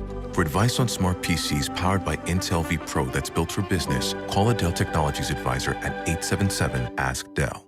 I never write reviews, but Navage is so amazing I had to leave one. Nothing's ever cleared out my sinuses as well. I'm blown away by how Navage works. That's a review from Carrie, and it's one of over 100,000 online testimonials praising Navage. I'm Martin Hoke, the inventor of Navage Nasal Care, and I've talked about flushing out allergens, viruses, mucus, and germs. How Navage's powered suction can help you breathe better, and how your nose is the body's air filter, and Navage will clean it out. But don't take my word for it. What do people like Chad say, who wrote, Navage has helped clear out my nasal passages every single night. My wife says my snoring has gone way down. Snorefest be gone, unquote. Navage is the all-natural solution trusted by over 3 million customers to help you breathe better, sleep deeper, snore less, and stay healthier without drugs. Navage is available at Walmart, Walgreens, CVS, Rite Aid, Target, and online. Navage, N-A-V-A-G-E. Clean nose, healthy life. Hi, I'm Chad Greenway. After retiring from the NFL, I've embraced my new role coaching my kids in their youth sports. Our Youth Basketball Association made the decision to use trusted coaches to train, screen, and educate all of our basketball coaches. Visit trustedcoaches.org to learn more. I'm a trusted coach. Are you? Rogue Combat Club, Asheville's home for comprehensive martial arts training, has a goal for our community, one that's stronger, more fit, and unwavers in its support of one another. Rogue Combat Club's instructors have competed at the highest levels and offer classes for everyone from young children to adults in Brazilian Jiu-Jitsu, Muay Thai, and wrestling. Rogue Combat Club classes can help you boost your self-confidence and self-defense skills while weeding out the egos and intimidation found at other gyms. Join today at roguecombatclub.com.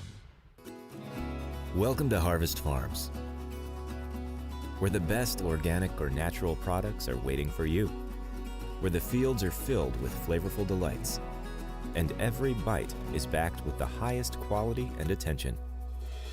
This is a place of affordable organic adventure, where freshness reigns supreme, that can only be found at Ingles. Harvest Farms Organics. You'll love what's inside.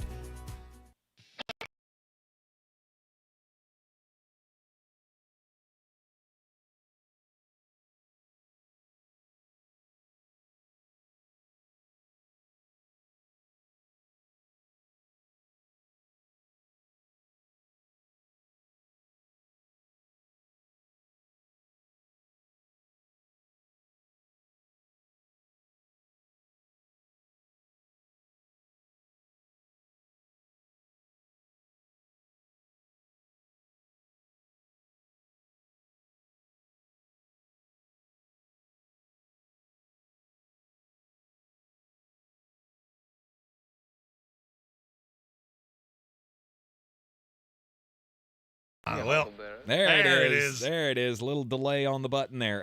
Gage if anybody's a real good sound engineer, maybe you show up, maybe just give me a call. Tell me why sometimes the just goes on a 30-second little lunch break.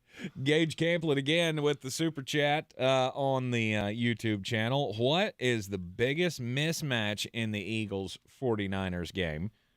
Is it the Eagles' run defense against those running backs for the San Francisco 49ers? I would say so. I'm getting legitimately worried that Elijah Mitchell's not going to play because that is a nice piece to have to be able to allow Christian McCaffrey just to do other things.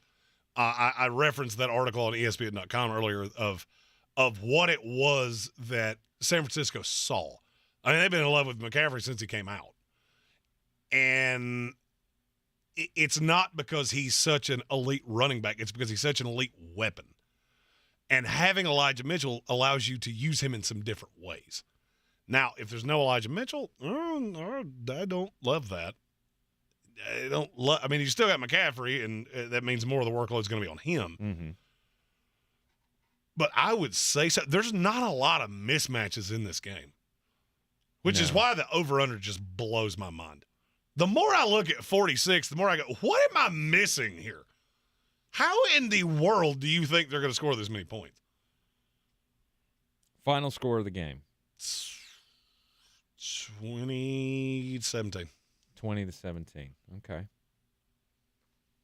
Actually, M. Bradley has a really good point. Biggest mismatch? Coaching. It's Nick Sirianni and Kyle Shanahan. That's the right answer. Yeah. That's good job. Good answer. Survey says number one answer on the board. If we're playing Family Feud, there it is. We all think about the players. Don't think as much about the coaches sometimes. And Kyle Shanahan's why the 49ers are here. I mean, you got to understand, this is a team that they weren't dead in the water by any stretch of the imagination, but they were floundering. Mm-hmm. After the Jimmy Garoppolo or after the Trey Lance injury, then Garoppolo gets hurt, and you see we're going to bring in Christian McCaffrey, and we're going to change everything. Awesome. Yep. That's Kyle Shanahan. That's John Lynch. This is a really well-run organization. And I think subconsciously that's what I keep coming back to. Mm-hmm. Is that I really believe in Kyle Shanahan. I don't believe in Nick Sirianni, and I never have. He's got a very Vinny from the docks mentality to him that really irks me. Explain that. All right, go back to when they beat Indianapolis, and he's on the bench screaming, "That was for Frank!" Shut up. Go get somewhere. I want to like this team. I really do. But there's something about him that is so off-putting to me. Interesting. And then you see him do things that just don't make any sense. Getting completely away from Miles Sanders, who's been fantastic, and he just disappears out of the game plan for quarters at a time. Right. That's what I think and I'm not really meaning to do it. I just keep doing that in my brain all right, I get Kyle Shanahan's had some, we'll say he's had some clock management issues at times in the past. But at the end of the day, these teams are so even that you're telling me Nick Sirianni's going to have to outcoach Kyle Shanahan, and I don't buy it. I don't buy it in the least. Yeah. And you've got two coordinators that have been interviewing for other jobs. And look, I'm not saying that's taking your focus away, but it's a thing. But that is something to at least acknowledge. And I get D'Amico's been doing it, but D'Amico knows where he's going. Yeah. And I mean, I've said that for a long time. So distinct advantage on the head coaching. There's pretty sizable advantage when it comes to the run game. And I'm going to go I would go with the pass game. I mentioned this yesterday in the daily draft when we were talking about the most important units on the field. I think it's going to be very interesting to see. I get the Jalen Hurts in the shoulder. You don't know what to trust and what not to trust. Is he going to be super limited? But I think it could be a big day for the receivers against that San Francisco secondary. That is the weakest part of their defense. I mean, Deommodore Lenoir had a hell of a pick in the last game, but he gets picked on a lot. Yeah, and you think about how aggressive the safeties can be for San Francisco. I mean, Talanoa Hufanga is an awesome player, but he can get burned in coverage. He can, but I think you're – I don't know. I think to me you're being a little myopic when it comes to that. Mm-hmm. That's the beauty of San Francisco. It's not any one player. It's not – Hufanga in coverage. It's not Lenoir in coverage. It's not even Tre'Davious Ward in coverage. It's the entire unit. It's how this team works. And this is going to be a weird comp, but I feel like Robert Saleh is what is making this happen.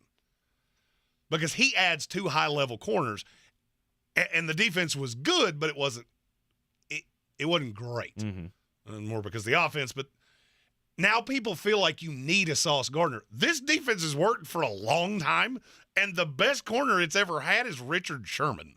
Mm-hmm. And I'm not talking Seattle Richard Sherman. I'm talking last legs of his career Richard Sherman. I'm not as worried about that. And that even goes back to another point that I've made a few times is if you're telling me that Jalen Hurts is going to pass you out of anything against the best pass rush one of the best pass rushes in the league, the fastest set of linebackers, and the best scheme in this league, that is really hard for me to wrap my head around.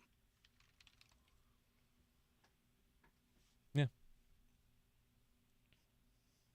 I don't know if there are any other spots where I see a distinct advantage. I don't. And I had a feeling you were going to say quarterback or passing game or something like that. I don't see a distinct advantage there. I really don't. I'm saying Jalen Hurts is next closest. Jalen Hurts is a much better weapon than Brock Purdy is because Purdy's not as mobile. He's not as good a passer of the football, and there's not a metric that you can give me that says he is. Mm-hmm. But he threw for more yards. Ask yourself why. But for why did he do that? Because you were terrified of him running it. San Francisco's not scared of that.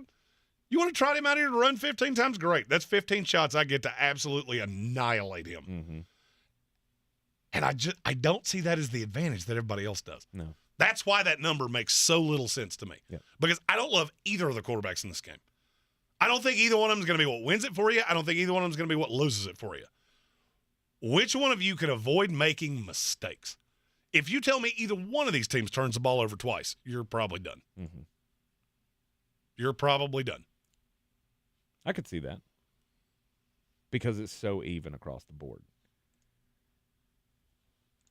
You're terrified of San Francisco's defensive front. Okay, well, I have the second best offensive line, maybe the first best offensive line in the country, or in the NFL. The country. Well, I went to college there for a second, and it's the same thing on the other side. Philadelphia's racked up 70 sacks this year. Okay. Well, I have Trent Williams anchoring a hell of an offensive line. And I have a line that this is a disciplined, zone-based scheme. It's not – that is the beauty of what Kyle Shanahan does. It's not Jimmys and Joes. It's X's and O's. And I have that advantage, and you're giving me Nick Sirianni. Could I have to eat crow on this? Absolutely. But I just feel there is a much better than not chance that we're going to be reassessing this game on Monday, going, man, what happened in the, just for example, second quarter where Philadelphia ran the ball 6 times and 4 of them were Jalen Hurts. And that's the discrepancy in the game. San Francisco outscores them 10-0 in the second quarter, and they just never rebound from it. None of that would shock me. Mm-hmm. I won't be shocked by pretty much anything from this game other than a blowout. A blowout would shock me. And that stands a shootout for would either score team. me. A shootout would shock me. It really wouldn't shock me. So you're telling me if this game ends 30-27, that's not going to shock you? Not It necessarily. would blow my mind. That would actually shock me more than a blowout would. Mm-hmm. I still think there's a way that you make the game still look really competitive, really good on defense because you're able to come up with those spark plays. A couple of turnovers and all of that, and we'll go, oh, this is such a great defensive game. But in the end, it ends up being another, 30-27 thriller to the finish. Wouldn't shock me at all. We have before we get a break. Yep. We have I'm your huckleberry. Have a few of those. Gage Camplin. Other mismatch I see is the 49ers cornerbacks and the Eagles receivers. I don't disagree with that. Sirianni is saved by Steichen. I don't disagree, but now all right. So now it's Shane Steichen against Kyle Shanahan, or Shane Steichen against D'Amico Ryans. I still lean advantage San Francisco there. Yes. And then, or do the Eagles and the 49ers have the two best rosters in the league? Top to bottom, I'd say probably. I kind of think they do. I mean, I think these are the four best rosters in the league. Buffalo might be a little better top to bottom than Kansas City is, but it's really close. I mean, that's the beauty of this. I said this with we do a betting segment in the Southeast. There ain't anybody that can tell me we don't have the four best teams in this league. We don't. Yep. And one more of these from our buddy Jekyll. I'm your huckleberry. With his donation to the DK contest, I will have the link up for that on the social medias after the show.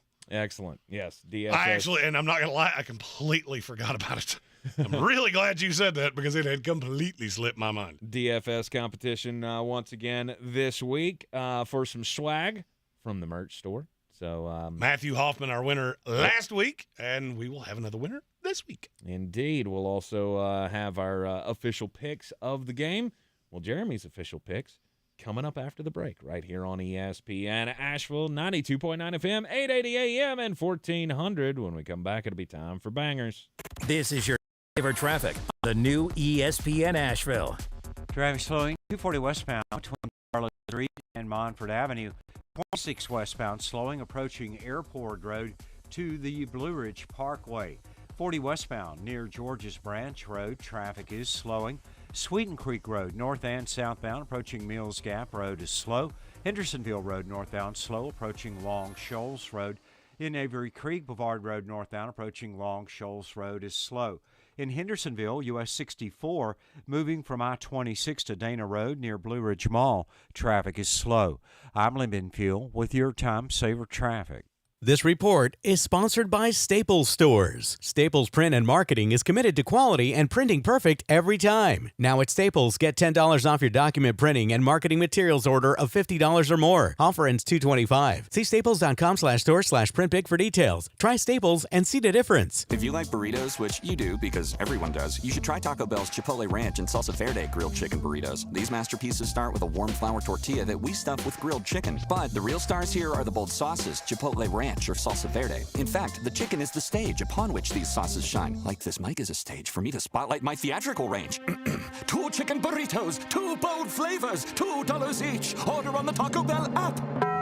At participating U.S. Taco Bell locations for a limited time only. Contact local store for prices, hours, and participation which vary. Tax extra while supplies last. I always wanted to learn Spanish, but I never thought I'd have the time. Then I discovered Babbel. Babbel's lessons are fun. They only take like 10 or 15 minutes, and in 3 weeks, presto, you're starting to speak another language, like magic. I love that Babbel's lessons aren't just robots talking. They're voiced by native speakers, so you get the pronunciation just right. If you want to learn a language, there's no faster, easier, better way than Babbel. Babbel. Babbel. Go to Babbel.com to try for free. That's BABBEL.com. Babbel.com. Only iHeartRadio gives you access to all. iHeartRadio. Access to all of your favorite radio stations. It's Ryan Seacrest. I go by the name of Charlamagne the God. Hi, I'm Ellen K. Bobby Bones here. Hola, soy Enrique Santos. Access to all of the best free curated playlists. My favorite music. The best songs. A little bit of everything. Access to all of the great podcasts for every interest. The Stuff You Should Know podcast. The Daily Show podcast. The Herd with Colin Cowherd. And best of all, it doesn't cost a thing. Download the absolutely free iHeartRadio app now. Make 2023 the year that you change your life and you win that battle with your weight problem. It can happen for you. I mean, I've said this time and time again in my life. I'm going to do better this year. I'm going to lose the weight. 2022, that was the year for me. The PhD weight loss program helped me lose more than 90 pounds last year. PhD's the way to go. Many people in the new year say, new year, new me. The only problem is that they use a lot of the same tendencies, which leads to new year, same you. Sometimes you need a little help, and that's what PhD gives you. They give you plenty of the food. They give you all the direction, all the guidance. If it works for a guy like me that was as lazy with my food choices as I was, it will work for you. PhD weight loss. I lived all of my adult life around the 300-pound mark, and now I'm down around 200 pounds, and I feel infinitely better, as you can imagine. Go to myphdweightloss.com today.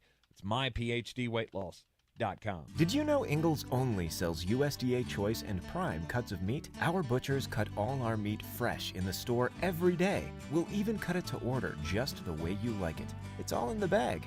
Ingles. Low prices. Love the savings.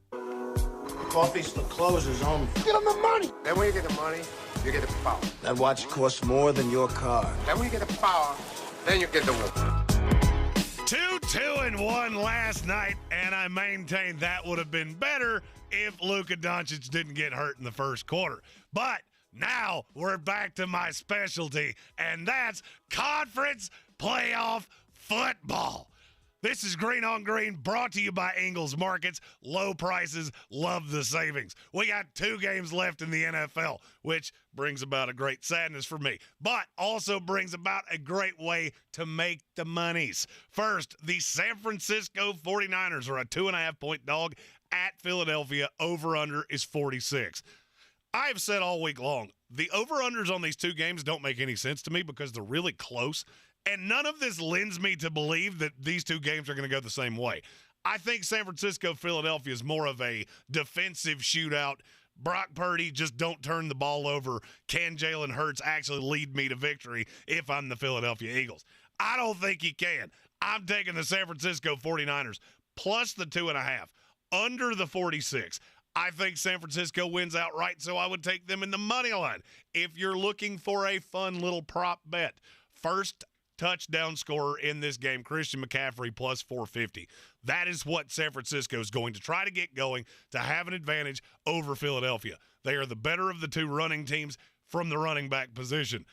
And I feel like that's the path to righteousness for San Francisco. So give me San Francisco across the board under the 46.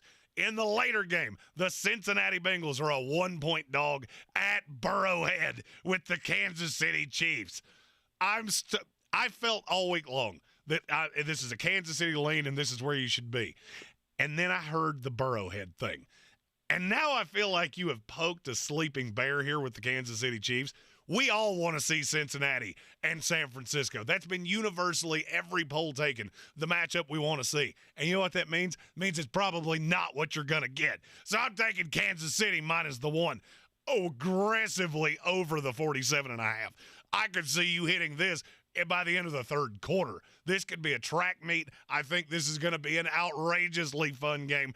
And if you want a little prop bet there, anytime touchdown scorer, give me Samaje Perine at plus 375.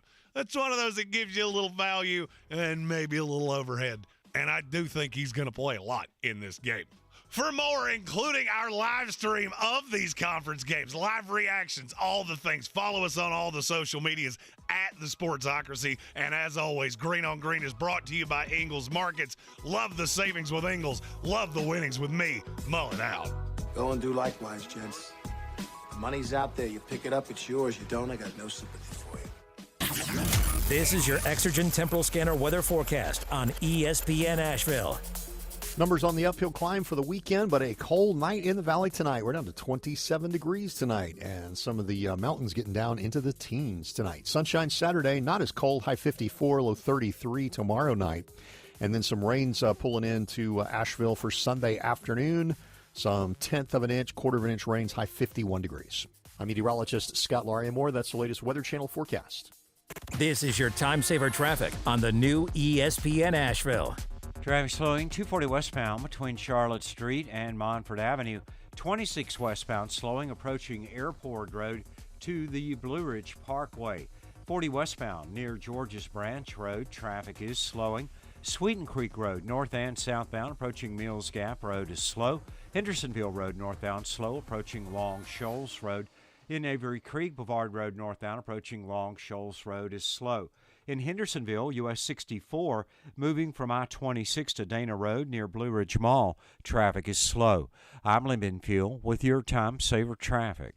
This report is sponsored by First Restoration Services of Asheville. First Restoration Services has been responding 24/7 to property damage from water, fire, and storm damage since 1987. If you have a disaster on your property, there's only one company to call first. First Restoration Services of Asheville, FRS247.com. Use the experts on hiring for accounting roles. Visit srgexpress.com to connect with the accounting workforce pros. The specialized recruiting group takes an individual approach, placing people in contract and full-time roles. srgexpress.com. From the Ingles Studios, this is ESPN Asheville, WPEK, W225CJ Fairview, WMXF Waynesville, and iHeart radio station. This is SportsCenter. I'm Doug Brown. Chiefs coach Andy Reid confirms today quarterback Patrick Mahomes will start Sunday's AFC title game against the Bengals. Mahomes suffered a high right ankle sprain last time out against the Jaguars. The conference championship doubleheader kicks off tomorrow with the Eagles and 49ers in Philadelphia.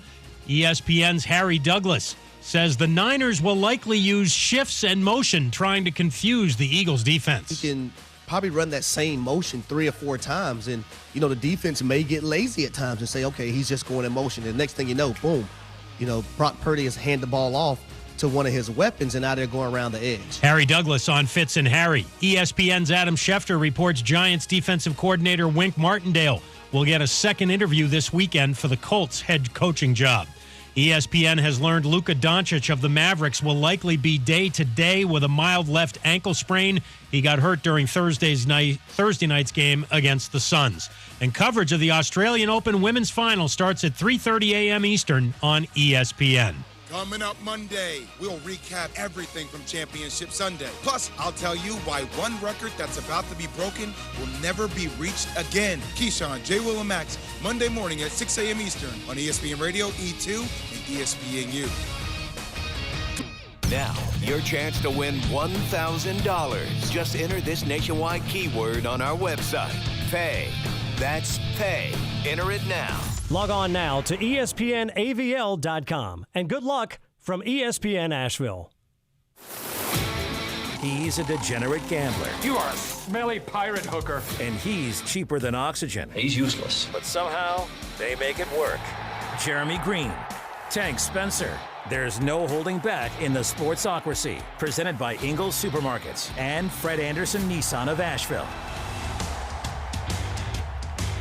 It is ESPN Asheville, 92.9 FM, 880 AM, and 1400. This is the Sportsocracy, heard everywhere on the iHeart Radio app, and we are seen everywhere on YouTube. Coming to you live, as always, from the Ingles Studio. Just go to thesportsocracy.com, click the live video link, subscribe to the YouTube channel, and you'll get the live alerts that are important each and every day at 3 o'clock. It's the final hour of terrestrial radio this week, but not the final hour that you can catch us live. That's right, because we will be going live on Sunday just before the kickoff of the NFC Championship game, and we will be on through the duration of all the football action on Sunday for the conference championship games. Live reactions, no game film, no, none of that. You will not see the game. Right. So not see the game. You turn on the commentary to go with what you're watching on your television. It's a whole lot of fun for us, and you'll have fun too. Because there will be all kinds of fun stuff that we can't do or say here on the FCC airwaves. Including many things that happen in the break. Yes. I looked at Tank in the break and I said, one of these days I'm going to be able to say these things on a nationally syndicated airwave, and that's the dream. That's the dream. Because if you think we're funny with the things we can't say, you got to hear the things we can't say. And something I want to address before we get into the daily draft. Okay. Cousin Colin Greene said I'm 0-6 with the Sirianni shade. Gage Camplin said Eagles shade is real. It's not shade. We're to the conference championship game. I'm nitpicking here to the highest degree. You just have to find, because we've been asked about mismatches. There's not really that many of them. Mm-hmm. So I'm having to get really super razor thin on this. And I just see a path that Nick Sirianni can beat himself. I don't see a path that Kyle Shanahan's going to do that, and I don't really see a path where Sirianni's going to beat him. Yeah. Because in terms of talent for talent, these teams are as even as they come. Just because we say your team may not win or we don't think your team's going to win this week doesn't mean this is not shade. Haterism. This is not shade. If you want to hear shade, go to our YouTube channel and look for anything that's titled Chicago Bears. That's shade. Also leads to some really funny retorts. Had one about something about a hayride and a thunderstorm. It kind of lost me, and look, you put yourself out there as the West Virginia waterfall. Of course, you're going to get hick comments. Here's the thing: I'm a fragile little flower, and my ego and my confidence is bruised easily. Sorry, I couldn't even get through that with a straight face. Yeah. I tried. Yeah. Third hour of the program here on a Football Friday. There you go. I did that thing you did. It just yep. And bird. Yep. The weekend is upon us, and the cues need to come quicker. Look, this is hour 15 of terrestrial radio this week. There have been 9 energy drinks, 14 pots of coffee. I'm tired. All right. The daily draft today is going to be all about the best conference championship games that we've seen. So we had to live through it. We would love to throw in, some, the game. We'd love to have the Dwight Clark catch. Right. I was -6 years old, and Tank was not born yet. I was a -1. You were born in 82? Yeah. Yeah, you did just turn. Yeah, that maths. I'm glad you've come to the realization that my math. That you knew how old you were. Yeah, exactly. Yeah, it's So the best conference championship games that we've seen. First off, I will just go ahead and say, I mean, I'm not great at this. Like, this is one we were talking about this the other day in the studio before the show started. Like, this is one of my big weaknesses is I don't have that sharp memory that can go, oh yeah, I remember back in 2008 so and so beat so and so. Like, I don't do that. I don't have that kind of a memory. Yeah, right. Jeremy's got that. I have that in droves unless it's anything of real pertinence that's not sports related. Right. Hey Jeremy, what'd you have for lunch? I don't remember. I don't know. Right. For me to remember a date, it's got to have a very special connotation to me. So, like, I can remember, my kid's birthday. I can remember the day I got married, which I also remember by the numbers on my favorite players' Red Sox jerseys. That was 987, by the way. Ted Williams, Carl Yastrzemski, and, yes, Trot Nixon, hailing from the state of North Carolina. That's how I remember dates.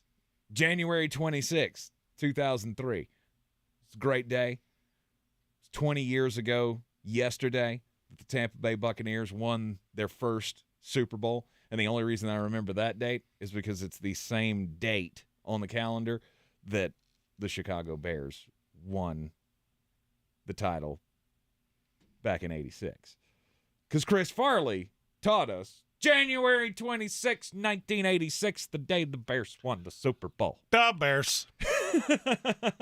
So I got to have some real special things to remind me of dates. So I'm a victim of recency bias, as you all know. Oh, this is I don't like where this is headed because I think you're taking the one I was going to take. The number one game that I have seen, the number one conference championship game I have seen, was last year. It was last year's AFC championship game. Cincinnati Bengals, Kansas City Chiefs, in overtime. I remember it distinctly because we were here at iHeart watching the games, and I just remember us having this euphoria come over because we all thought after the game's going to overtime, well, this is Patrick Mahomes. This is time for Patrick Mahomes and Andy Reid to show up and do the things they do. Blah, blah, blah, blah, blah, blah, blah. And what happened? Patrick Mahomes throws an interception. Von Bell picks him off. And then Evan McPherson hits the field goal to send the Cincinnati Bengals to their first Super Bowl since 1988. It doesn't get much better than that, folks. And I'll be honest with you, I will not be shocked to see this game go almost exactly the same way. I won't either. I think one of the two that you're going to get this weekend is going to go down in lore, which is why we wanted to do this for the daily draft. As you stated, I do have that weird Vulcan brain where I remember things. And so my first pick is the 2006 AFC Championship game. That would be the one of the very few times that we ever saw Tom Brady look mortal. Peyton Manning leads the great drive. They were down, I think it's 34-31. He leads the drive late. Joseph Addai scores the touchdown, and then Brady gets the ball back with a minute and a half to go. Mm-hmm. And he's driving down looking because you had already seen him do this. He wasn't quite the Tom that we know today of you give him 45 seconds and you just go, well, we ought not done that. But it was still pretty well known. Tom is not a guy you want to give any time left on the clock. And then he throws the interception. And I specifically remember watching this game just going, he lost. He lost! Finally! He finally lost! And then Peyton Manning goes to the Super Bowl. Mm-hmm. So that was my 1B. You actually chose my 1A. Okay. I think you got the first pick right. Now, to me, there's a little bit of a drop-off from there. And I was just but a wee lad when the next one happened. But I remember it very specifically because it was a really dynamic offense going up against, at the time, really the only threat we had close to here. So I had a little allegiance to the old Dirty Bird Atlanta Falcons in the 1998 NFC Championship game where the Falcons beat the Vikings in overtime. Yes. If you watch How I Met Your Mother, this would be the one that at the Vikings bar, they all slammed their hand against the table anytime it was referenced because you had a chance. Mm-hmm. And I just remember this being such this is one of the games that I fell in love with football watching. And you had Randall Cunningham on the Viking side, Chris Chenandler for the Atlanta Falcons. And it was just such an epic back and forth. It was in Minnesota. You felt like there was no way Atlanta could win this game, and then they did. And that's the beauty of sports. That's the beauty of even looking into this weekend. There's nobody that you feel can't win. There's nobody that would surprise you. Mm-hmm. This was a time it was surprising to see Minnesota lose. That was in the young Randy Moss, Chris Carter days where that offense was borderline unstoppable. Okay. I will give you $100 if you can tell me who caught the pass that set up the game winner. It's one of my favorite names in NFL history. Ooh, that's a good one. You'll never get it right. O.J. Santiago. Yeah, never would have got there. Yeah. Who dat? He was a tight end. I used to play with him in Madden a lot. He was real tall, if I remember correctly. I got you. Okay. All right. So many great choices, obviously, but there can only be 5 apiece. I'm going to go 2009. 2009 NFC Championship game. It's another overtime affair between the New Orleans Saints and the Minnesota Vikings. shockingly enough. The Vikings are going to be in a lot of these, just so we're clear. Saints and the Vikings, it was an overtime battle. Saints win 31-28. That was in the Favre days. Yeah, this was Brett Favre. This is Adrian Peterson. Hell of a team. Came down to the end. Brett Favre had the ball, and you thought, okay, this is it. Tie ball game. Brett Favre's going to do one of those magical things that he does to get the Minnesota Vikings to the Super Bowl. But it did not. He ended up getting intercepted by Tracy Porter at the end of regulation to force overtime. And then in overtime, it was the New Orleans Saints that came out victorious, and then they went on to beat the Colts in the Super Bowl 2 weeks later, when what would also be dubbed as the postseason of Tracy Porter, because that was Porter picking off Peyton Manning in the Super Bowl to put the exclamation point on that game. So 2009 NFC Championship, Saints over the Vikings. And then, well, Chiefs fans probably not going to like this one, but it's the start of this little run, this little 5 straight AFC Championship games run that the Chiefs have going. It didn't start out well. Oh. In 2018. I rescind my no. This was the D Ford game. Remember? D Ford gets called for offsides. And why was that important? Why do we focus so much on that? Because Thomas Edward Brady the 14th got picked off on that there play, and right. It would have just completely ended it. That's right. Travarius Ward picked off Tom Brady, but in the end, it was Tom Brady leading the game-winning drive, as he always seemed to do, and the Patriots beat the Chiefs 37-31. And D Ford would be, well, he would be ridiculed heavily for a long time for that, but, I mean, it all got erased the next year when they went back and won the Super Bowl. So, so had that never happened, D Ford would be a scapegoat for a long time in Kansas City.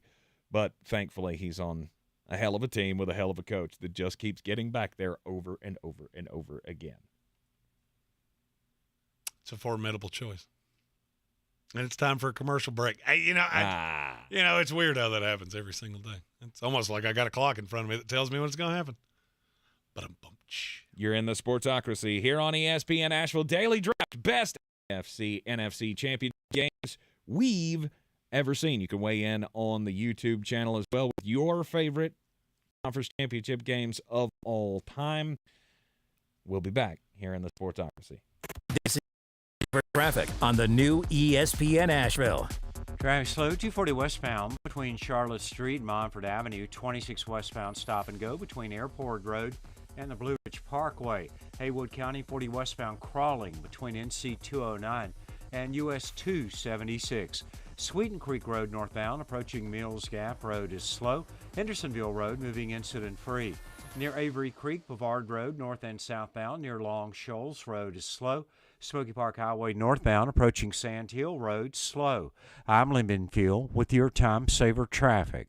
This report is sponsored by Taco Bell. Taco Bell has $2 grilled chicken burritos that come in 2 bold flavors, Chipotle Ranch and Salsa Verde. They're bursting with grilled chicken and delicious sauces. Get your $2 grilled chicken burrito at participating Taco Bell stores for a limited time only, while supplies last. Price and participation vary. Tax extra. I never write reviews, but Navage is so amazing, I had to leave one. Nothing's ever cleared out my sinuses as well. I'm blown away by how Navage works. That's a review from Carrie, and it's one of over 100,000 online testimonials praising Navage. I'm Martin Hoke, the inventor of Navage Nasal Care, and I've talked about flushing out allergens, viruses, mucus, and germs. How Navage's powered suction can help you breathe better, and how your nose is the body's air filter, and Navage will clean it out. But don't take my word for it. What do people like Chad say, who wrote, Navage has helped clear out my nasal passages every single night. My wife says my snoring has gone way down. Snorefest be gone, unquote. Navage is the all-natural solution trusted by over 3 million customers to help you breathe better, sleep deeper, snore less, and stay healthier without drugs. Navage is available at Walmart, Walgreens, CVS, Rite Aid, Target, and online. Navage, Navage, Clean nose, healthy life. At Ingles, we know the ever-present struggle of what am I going to make for dinner this week? That's why we started the Ingles table. It's all waiting for you at ingles-markets.com. Ingles, low prices, love the savings. Tired of getting dinged by monthly fees on your checking account? You need Simple Checking from Home Trust Bank. With Simple Checking, you get all the essential checking services for free, including 100% online access and a free Visa debit card. It's everything you need from a checking account, but no hoops, no surprises, no monthly fees. Stop by today or call 800-627-1632. Simple Checking at Home Trust. Ready for what's next. Member FDIC, Equal Housing Lender. Since man created roads, they've been looking for ways to get off-road and vehicles to take them there. That's where Outlaw Off-Road comes in. A premier off-road center for Jeeps, trucks, and SUVs with a complete lineup of off-road and overland services, including maintenance and repair to make your vehicle all that it can be. Check out their location right here in Western North Carolina at 85 Avery Creek Road. Call them today at 828-974-8480 or visit them on the web at theoutlawoffroad.com. I believe real estate isn't about properties. It's about people. I'm Clarissa Hyatt Zack with eXp Realty, serving all of Western North Carolina. Navigating the home buying and selling journey can feel overwhelming at times, and that's why having an agent who cares about you and your needs is key. I'm a native of Western North Carolina, and I close over a home a week. I'm an expert in the market, pricing my sellers correctly to net you the most money, and working as a skilled negotiator for my buyers. Please give me a call today at 828-774-6343 to set up a complimentary market analysis.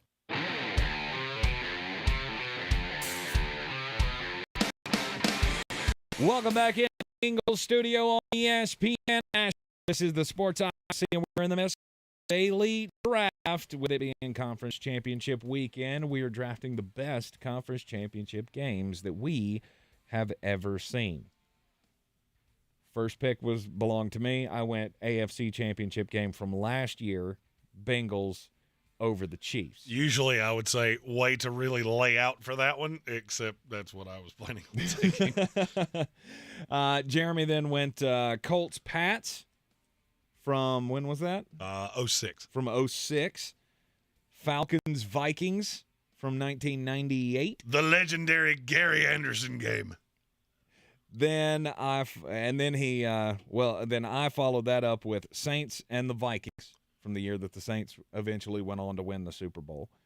Pats and the Chiefs from 2018, where Tom Brady got the best of the Kansas City Chiefs after Dee Ford helped him out, taking an interception off the board.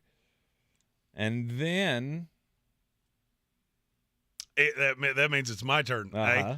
I am taking the 07 NFC Championship game between the New York Giants and the Green Bay Packers that I remember being played in what looked like non-playable conditions, because I want to say it was 4 degrees.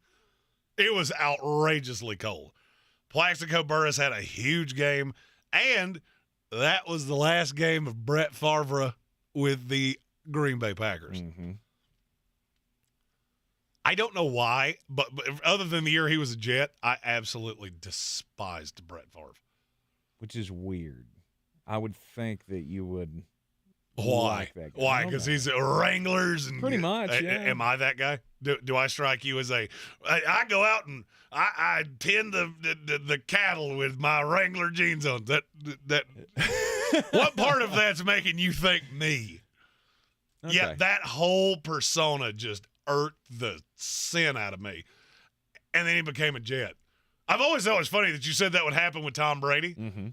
It's already happened. I've already physically witnessed it happen because I couldn't stand him. He became a Jet, and immediately I went, yeah, that's my guy. Yeah, exactly. Everybody loves Brett Favre. Yeah. Okay, so the 07 NFC Championship game. And the other one is the 2015 AFC Championship game between the Broncos and the Patriots. No. That was Was that one that you had? Oh my gosh! Had you sandwiched that one I out there for you were gonna let that go for me. That was such a great game, and it was another one, shocker of shockers, involving Tom Brady. Yep. Only Losing. this time it was Tom Brady losing. Yeah, it's Tom Brady losing. It's weird. I have 2 of those. Yeah. It's weird that the happiest moments I have are when Tom Brady randomly lost. Yeah. This is the one where he hits Rob Gronkowski for the touchdown to bring the game within two, and they went for two, and then it got tipped and intercepted. Yep. That was a great one. That was next. That was next. That was one of those times that I went, there's absolutely no shot Tom Brady is not going to complete this pass. Yeah. All right. So that means I have 2 back-to-backs here? Correct. Okay. Well, I think it's funny that everybody in our YouTube chat has a favorite time they saw Tom Brady lose. Yeah. Yeah. Yeah, we all do. Yeah. We all do. I have like 40 of them. I think mine had to be and I think everybody's had to be the Super Bowl. When they blew up the perfect season. Oh, yeah. When the Giants blew up the perfect season for the New England Patriots, because that's the one thing you didn't want. You didn't want Tom Brady to have the 18-0 record. Have I ever told you my story of that game? No. That is the one time in my life that I have ever made a wager that was so large, I don't know how I would have covered it if I'd been on the wrong side. Oh, no. And I was on the Giants. Oh, wow. And caught stupid odds. Good for you. Yeah. That's probably the game that gave me a problem. Yep. If you want to describe it that way. Yeah. Okay. I'm obviously a weird fan in some regards, and I'm also a homer. So my next # no homer. My next pick is going to be, well, the height at the time of my fandom with the Tampa Bay Buccaneers, because it was one of the best NFC championship games I think I've ever seen, and there were a total of 17 points scored in the entire game. Is it the 11-6 game? 1999. It was the Tampa Bay Buccaneers' vaunted defense. Warren Sapp, Derek Brooks, John Lynch, Rondé Barber, that whole crowd going up against the greatest show on turf that averaged like 40 points a game. And they scored 11 against the Tampa Bay Buccaneers. I'm actually shocked it took you that long to take that. Mm-hmm. It was on my list, and I didn't even bother looking up what year it was. You knew because it was going to be on there. I knew you were going to take it eventually. Absolutely. I mean, that was the height of, I had been a born and raised Tampa Bay Buccaneer fan since 1982. And now I finally get to watch my team in an NFC championship game. And that's what you gave me, was my initial reaction. And I went, no, think about it. I mean, that was a hell of a defensive game. And it also had to play into the fact that Tampa Bay couldn't move the ball. Mm-hmm. I mean, that was one of the things that sparked my final pick, which was, of course, the 2003, or technically the 2002 NFC Championship game, because I have never felt elation in football like when Rondé Barber closed down the Vet with the pick 6 in the NFC Championship game against the Philadelphia Eagles. I thought it couldn't get any better. And then lo and behold, 1 week later, San Diego became the greatest moment of my football watching life. Can we talk about what happened after that 1999 game? Because I think that's a much more formidable story for the rest of us to hear. Oh, the Super Bowl with the Panthers? Yeah, when you went and just got shellacked by the Raiders. What? So you took 2 Tampa Bay championship games there. Yes. They won both of them. No, we lost to the Rams. Did the Rams beat you in that game? Yes, I thought that was before win the Super Bowl. I thought that was before the. Oh, I've got that year way off. Yeah. I thought that was before you went and played the Raiders and got just demolished. No, we killed the Raiders in the Super Bowl. I mean, destroyed God, them. I do have that complete. Yeah. Oh, yeah, because that's. Yeah, then Gruden. Yeah, because Gruden had left Tampa and got. We told you, demolished the Raiders. Told you, it's the end of the week. I'm sleepy. Yeah, and I didn't have either of those on my list. I was like, where are you going with this one? Because that was not how that went down at all. I had that backwards. So yeah, those are my final 2 picks, both the NFC Championship games. Yes, both featuring the Tampa Bay Buccaneers. And if you don't like it, put your name on the door. Yeah, I had mentally put that out of my head. I only save things that I think will make you sad, and that was in my head. Yeah. All right, your last pick, best conference championship game you ever saw. This one's from way back back in time. Mm-hmm. 1995 AFC Championship game.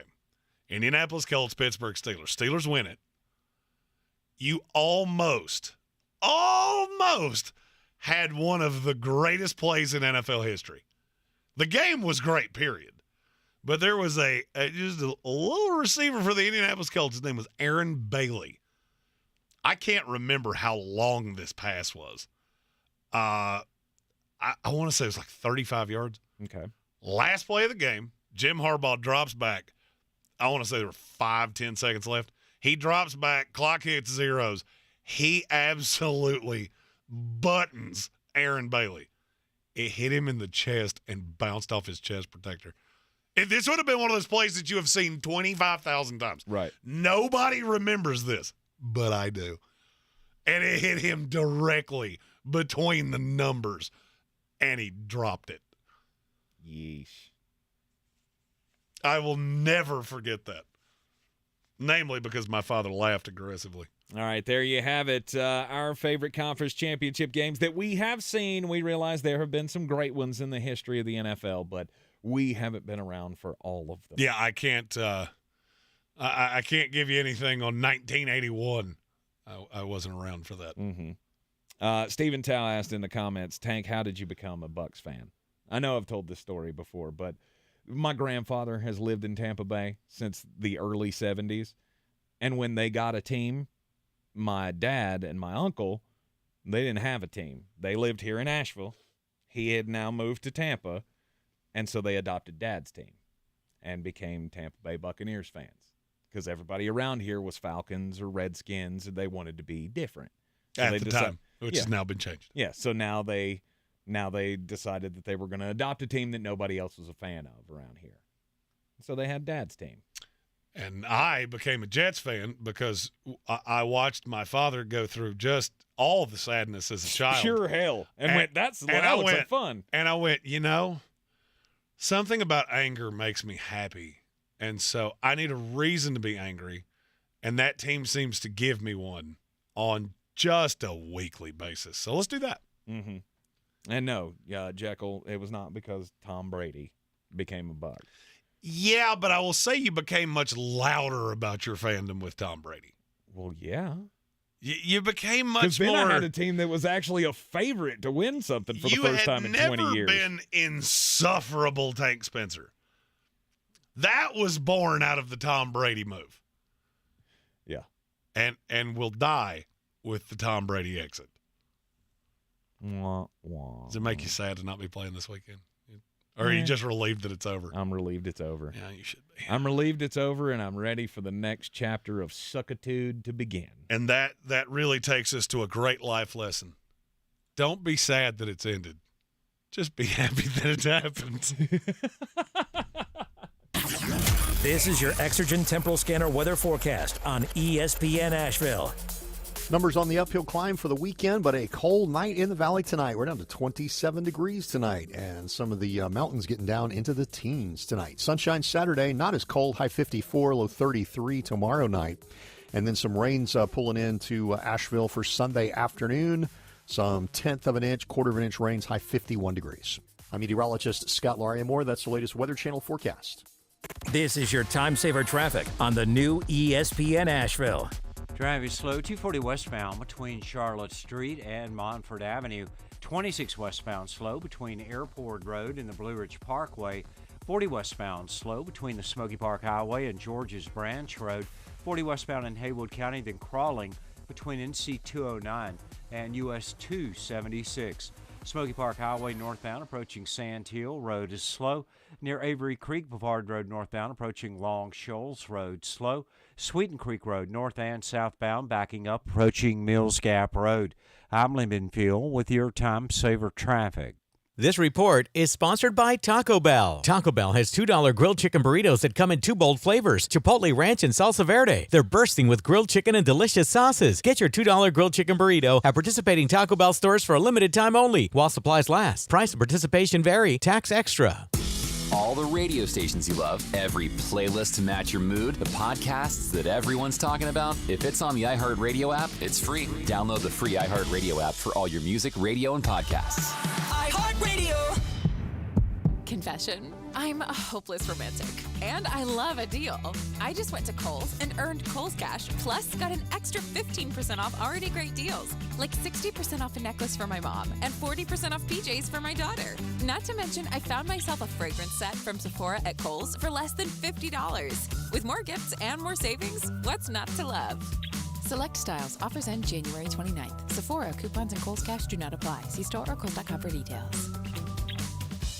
When I finally drove the old car into the grave, I knew there was only one place I was going to go. Fred Anderson Nissan of Asheville, home of the family plan. And yes, they treat you like family. I went in, told them what I was looking for, told them my budget, and in no time, I was signing the paperwork on my certified pre-owned vehicle. They have the area's largest selection on quality pre-owned vehicles and certified Nissans. They go through a 167-point inspection, so you know it's not going to let you down. They gave me the Carfax report, so I know the history of my vehicle. And the Fred Anderson family plan gives me things like oil changes and car washes and loaner cars if I have to have major work done on the car in the future. For me, buying a car has always been an intimidating thought. But the folks at Fred Anderson Nissan of Asheville made it super easy. Don't be like me. Don't wait till the last minute to get a deal done. Go to AndersonNissan.com or stop by the showroom at 629 Brevard Road. And don't forget to mention we sent you from the Sportsocracy and get a $250 bonus on your trade-in at Fred Anderson Nissan of Asheville. Welcome to Harvest Farms, where the best organic or natural products are waiting for you, where the fields are filled with flavorful delights, and every bite is backed with the highest quality and attention. This is a place of affordable organic adventure, where freshness reigns supreme, that can only be found at Ingles.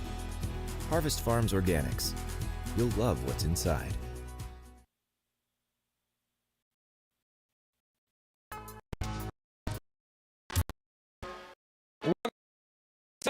On a Football Friday. We're inside the Ingles Studio. Don't forget, go to the YouTube channel, subscribe, look for the live alert.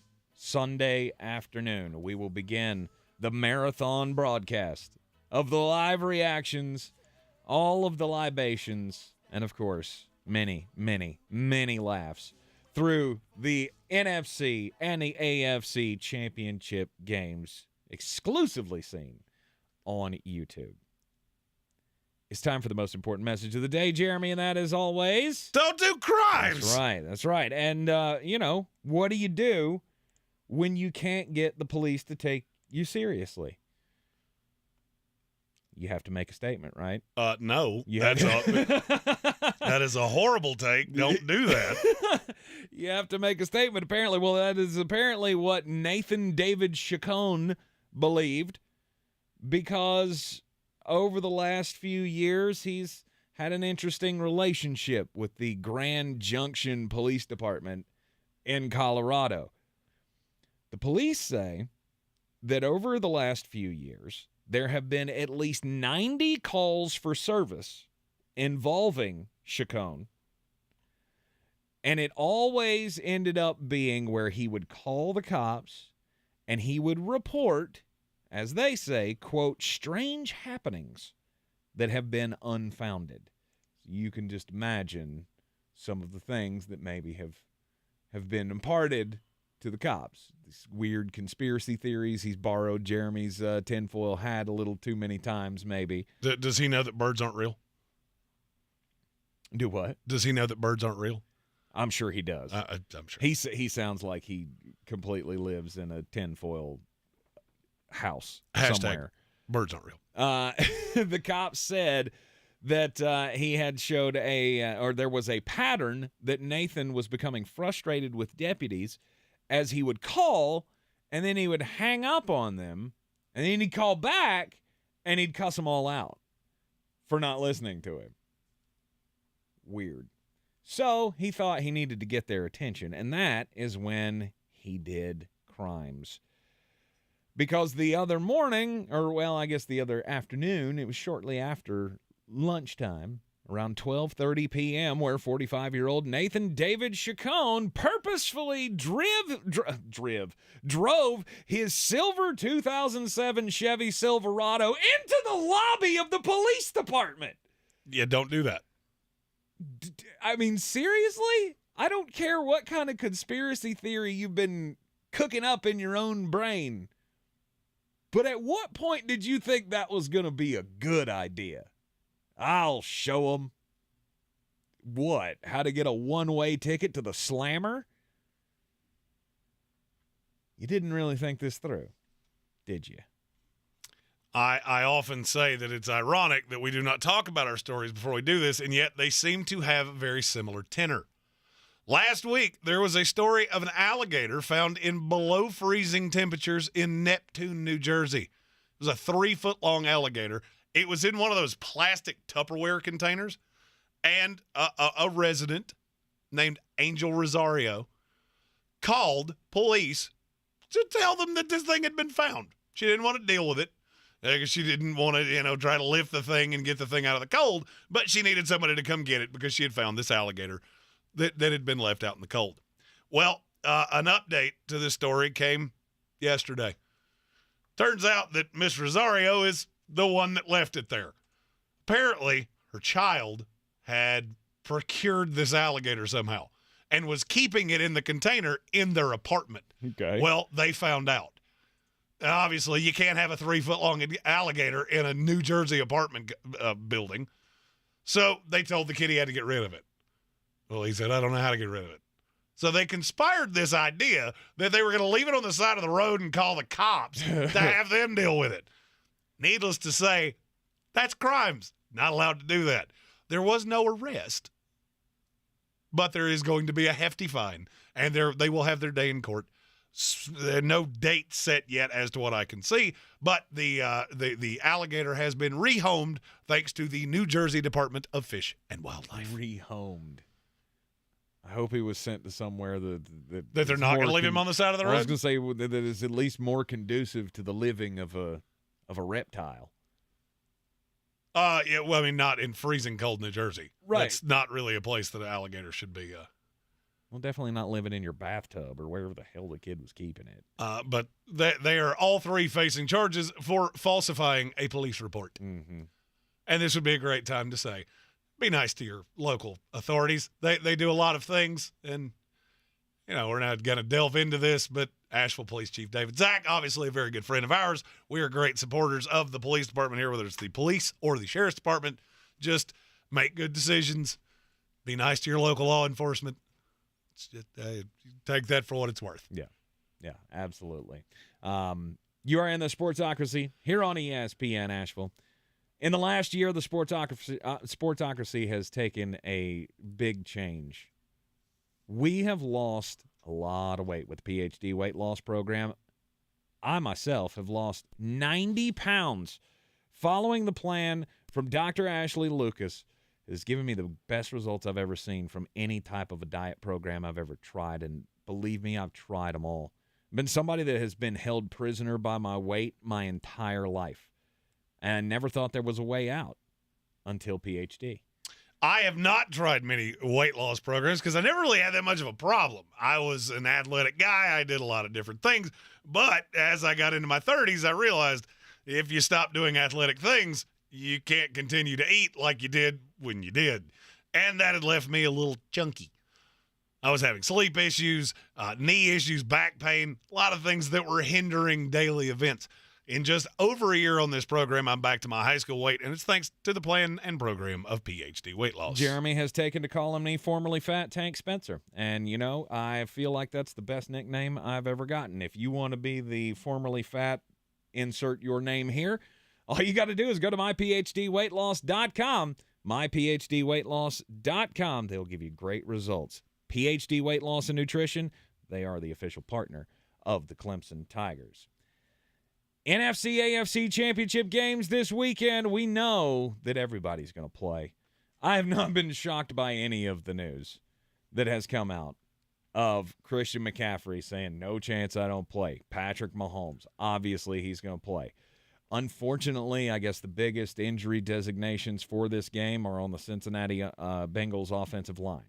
Worked out last week. It did. The question is, can they maintain it for a second week? And do they face a tougher challenge? It's a different challenge. You didn't have Ed Oliver's a good interior lineman. Mm-hmm. I wouldn't say he's necessarily a force. He's more of I pick up the leftovers that Von Miller, Greg Rousseau, AJ Epinesa, Boogie Basham create for me off the edges. The most encouraging part to me for what I saw last week from the Bengals is you were able to keep those guys in check. And I look at Kansas City, if you're able to double down on Chris Jones and Jackson Carman and Hakeem Adeniji on the right side can deal with Karlaftis and Frank Clark and the slew of players that they will throw at you, that could keep Chris Jones from being as impactful. He's going to have a role in this game. I mean, there's no path that we're walking away from this going, wow, Chris Jones didn't have a pressure in this entire game. Mm-hmm. That's not happening. But as quick as Burrow gets the ball out of his hands, I'm not overly worried about it. When it comes to the trust factor and the quarterbacks, let's just look at the AFC Championship game. 10. First. Do you have an edge one way or the other? Quarterback? Do you trust one more than the other now? Nope. I don't either, and I think that's mind-boggling. No, I mean, if there was one thing that pushed me one way or the other, it'd be the ankle for Mahomes. But I mean, it should tell you everything you need to know. The prop on these two quarterbacks. Burrow is at 277.5 yards passing. Mahomes is at 284.5.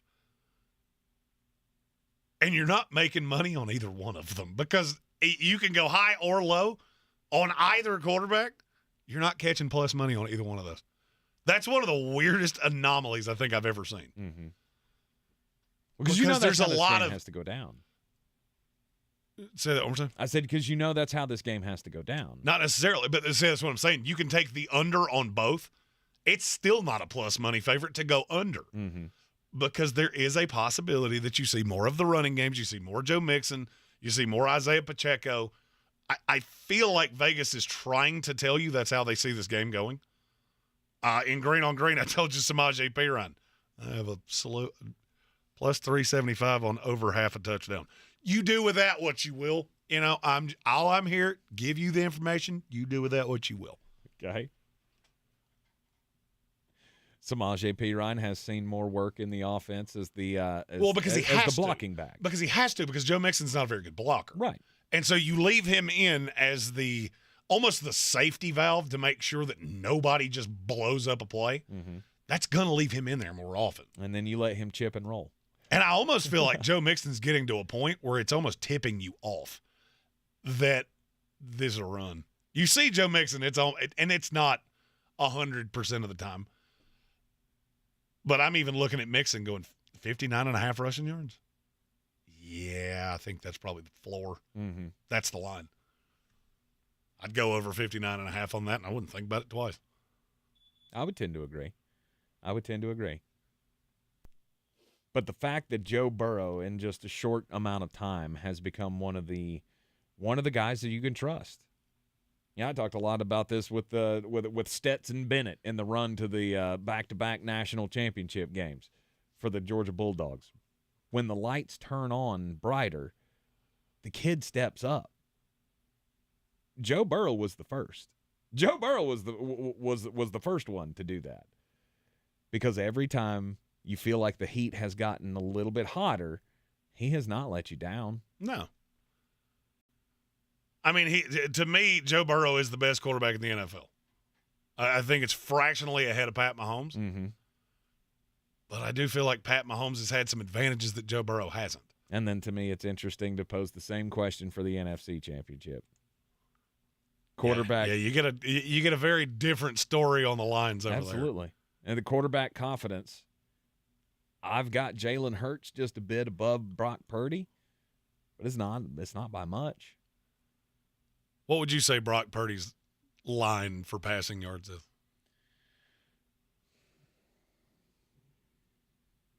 202.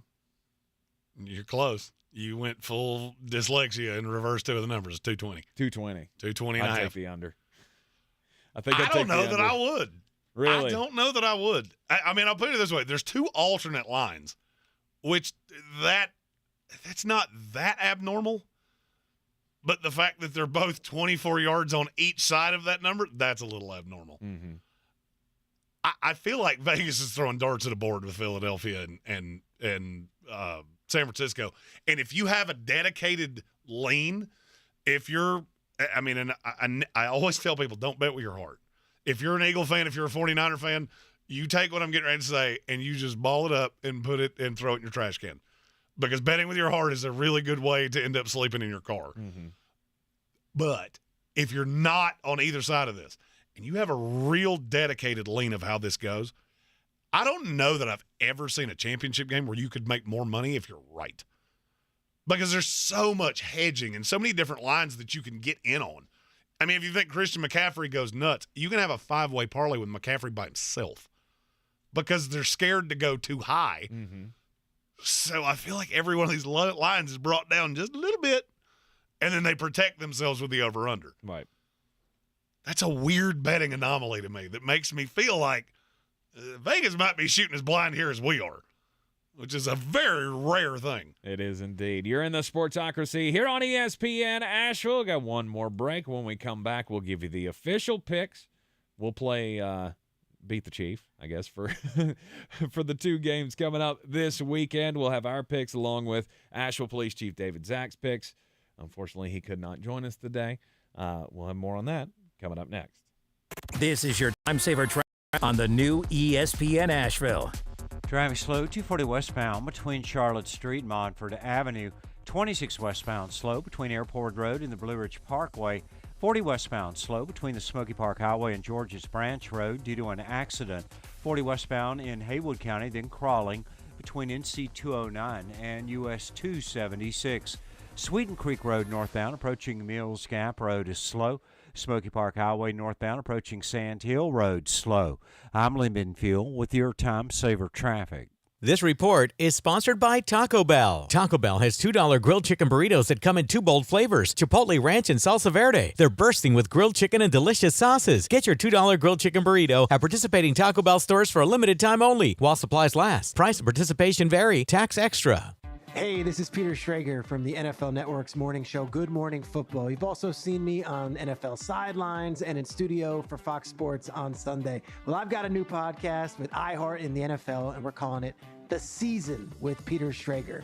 In each episode of this season, I'm going to empty my proverbial notebook and take you inside and behind the scenes on the conversations that happen at the highest levels of NFL franchises. Listen to The Season with Peter Schrager on the iHeartRadio app or wherever you get your podcasts. The Tar Heels to the right baseline are here. Floats it way up in the air and in. Catch the 6-time national champion Tar Heels in action. He got it! 0.3 of a second. All season long. Toward left side, he's going to go hard, heavy. Contact, got the basket and the foul. Holy cow! Right here on your home for Carolina basketball. Asheville's home for the Tar Heels is ESPN Asheville. At Ingles, whether we're celebrating Friday night rivals, televising college basketball games, bringing the Fan Fest to semi-pro soccer, or taking you out to the ball game at your minor league park, it's all in the bag. Ingles, low prices, love the savings. If cleanliness is next to godliness, look around the car right now. Is that very godly? Look, life comes at you fast, but so does WNC Auto Detailing. They have the tools to make your interior look like it's coming off the showroom floor. You don't believe me? Check them out on Instagram. All that filth and years of stains disappear. WNC Auto Detailing does full interior and exterior details with paint correction, and they do wax and ceramic coatings. Call WNC Auto Detailing at 455-3700. Premium care with a Southern hospitality touch. Everyone's heard about the housing market and this being the best time to sell a house in years. But the same thing applies to cars. Whether you're looking to buy a car, trade in, or sell that car in the driveway collecting dust, Fred Anderson Nissan of Asheville wants to buy your car. They have 2 on-site managers that work with Kelley Blue Book to give you top dollar for your vehicle. You can even have your car appraised instantly at AndersonNissan.com. Stop in and visit them today at 629 Brevard Road in Asheville or call them at 828-365-1663. Real estate isn't about properties, it's about people. I'm Clarissa Hyatt Zack with eXp Realty, your native realtor serving all of Western North Carolina. I will work hard for you, and I believe in doing the right thing every time. I market each of my listings to reach out-of-town buyers. I use a professional photographer and drone video on every single listing, as well as collaborate with agents across the country to find your buyer. Check me out online at clarissasellswnc.com or give me a call at 828-774-6343. It would be my pleasure to assist you through the real estate process.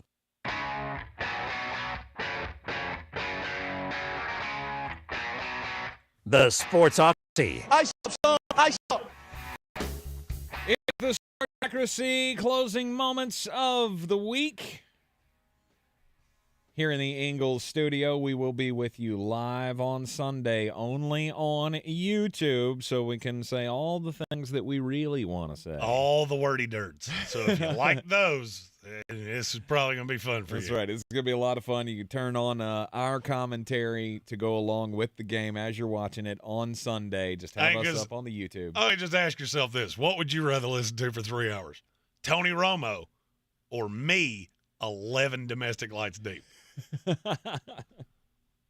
If you've joined us at the Village Porch, you already know the answer to this. Indeed. And it's Tony Romo by a lot. Yes. And it is time for us to make our official picks for the weekend. I aired. We do not have Chief David Zack's I'm hoping picks. that, obviously Chief Zack is dealing with things that are much bigger than picking football games. So I don't have his picks in hand yet. I hope to by the time we kick off the live stream on Sunday. But as it goes for us, we'll give you our picks, and we'll get like you said, get those out to you as soon as we can so you can keep track of, Chief doesn't have a chance to win the contest anyway. Neither do you, but you're still making picks anyway. What is it you say? Hubris comes slightly shortly before the fall. Yeah. Yeah, I don't think there's a fall coming here. The chances of you disagreeing with me all 3 of the next 3 games are real high. We'll see. Let's go chronological order here. The NFC Championship game kicks off at 3 o'clock in Philadelphia. The San Francisco 49ers come in to take on the Philadelphia Eagles, and the Eagles are a 2.5-point favorite at home. Maybe I'm underselling Philadelphia. Maybe I'm underselling Nick Sirianni. Maybe I'm underselling Jalen Hurts. I just feel like the San Francisco team built themselves for this very moment. And I'm not so sure they didn't do it for this very team because they lay out quite nicely offensively against Philadelphia. I like the way they will defend them. I am taking San Francisco plus the 2.5. I would also take them in the money line because I think they win outright. Okay, Jeremy is going for the San Francisco 49ers. This will be our first disagreement. I'm on the Philadelphia Eagles minus the 2.5 at home against San Francisco. Look, I get I get the big disparity, the big advantage here is on the coaching side. But the game's played on the field, in between the sidelines. And you said it the other day, we were talking about if somebody scores a whole bunch of points in this game, who does it lean more to? I still feel like it's San Francisco, or I still feel like it's Philadelphia. I do not. I know you don't. Kansas City is a 1.5-point favorite at home against the Cincinnati Bengals. I'll go first. I was on Cincinnati all week long. Then the Burrowhead thing started, and I went, I've played enough sports to know how this is going to go. Give me Pat Mahomes and the Kansas City Chiefs. All right. He's taking the favorite at home to cover the number. It's basically pick 'em. You're at 1.5. Yeah. I don't see this being a 1-point game. Yeah. It could, but I don't like the chance of it. Mm-hmm. You know what? We're going to have 2 disagreements here because I'm going to go full on opposing you here. Cincinnati plus the 1.5. So you're going Eagles, Bengals. I'm going Chiefs, 49ers. That's right. It's all on the line here. It could be a tie ball game going into the Super Bowl. That could very well mean that the listeners of this show get what they want, and Bengals 49ers is your Super Bowl because it won. What matchup do you want? Aggressively. Yes, indeed, it did. So I'll be on Cincinnati and the Philadelphia Eagles. We'll see how it all turns out, and we'll be with you with the live reaction on YouTube Sunday afternoon. You are in the Sportsocracy, and this is ESPN Asheville. This is your temperature weather forecast on ESPN Asheville. Numbers on the uphill climb for the weekend, but a cold night in the valley tonight. We're down to 27 degrees tonight, and some of the mountains getting down into the teens tonight. Sunshine Saturday, not as cold, high 54, low 33 tomorrow night. And then some rains pulling into Asheville for Sunday afternoon. Some 1/10 of an inch, 1/4 of an inch rains, high 51 degrees. I'm meteorologist Scott Lauriamore. That's the latest Weather Channel forecast. This is your time saver traffic on the new ESPN Asheville. Traffic is slow, 240 westbound between Charlotte Street and Montford Avenue. 26 westbound slow between Airport Road and the Blue Ridge Parkway. 40 westbound crawling between the 26-240 split and Smoky Park Highway. Again, 40 westbound crawling in Haywood County between NC 209 and US 276. Check out the drive time from Biltmore Forest to Fletcher via Hendersonville Road southbound. Drive time 15 minutes. I'm Lyndon Fuel with your time saver traffic.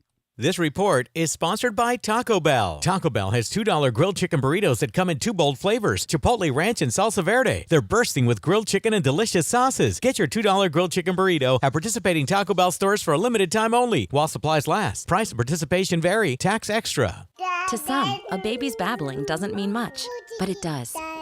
Especially if there's no babbling at all. Little to no babbling by 12 months or later is just one of the possible signs of autism in children. Learn more at autismspeaks.org. Brought to you by Autism Speaks and the Ad Council. From the Ingles Studios, this is ESPN Asheville, WPEK, W225CJ Fairview, WMXF Waynesville, and iHeart radio station.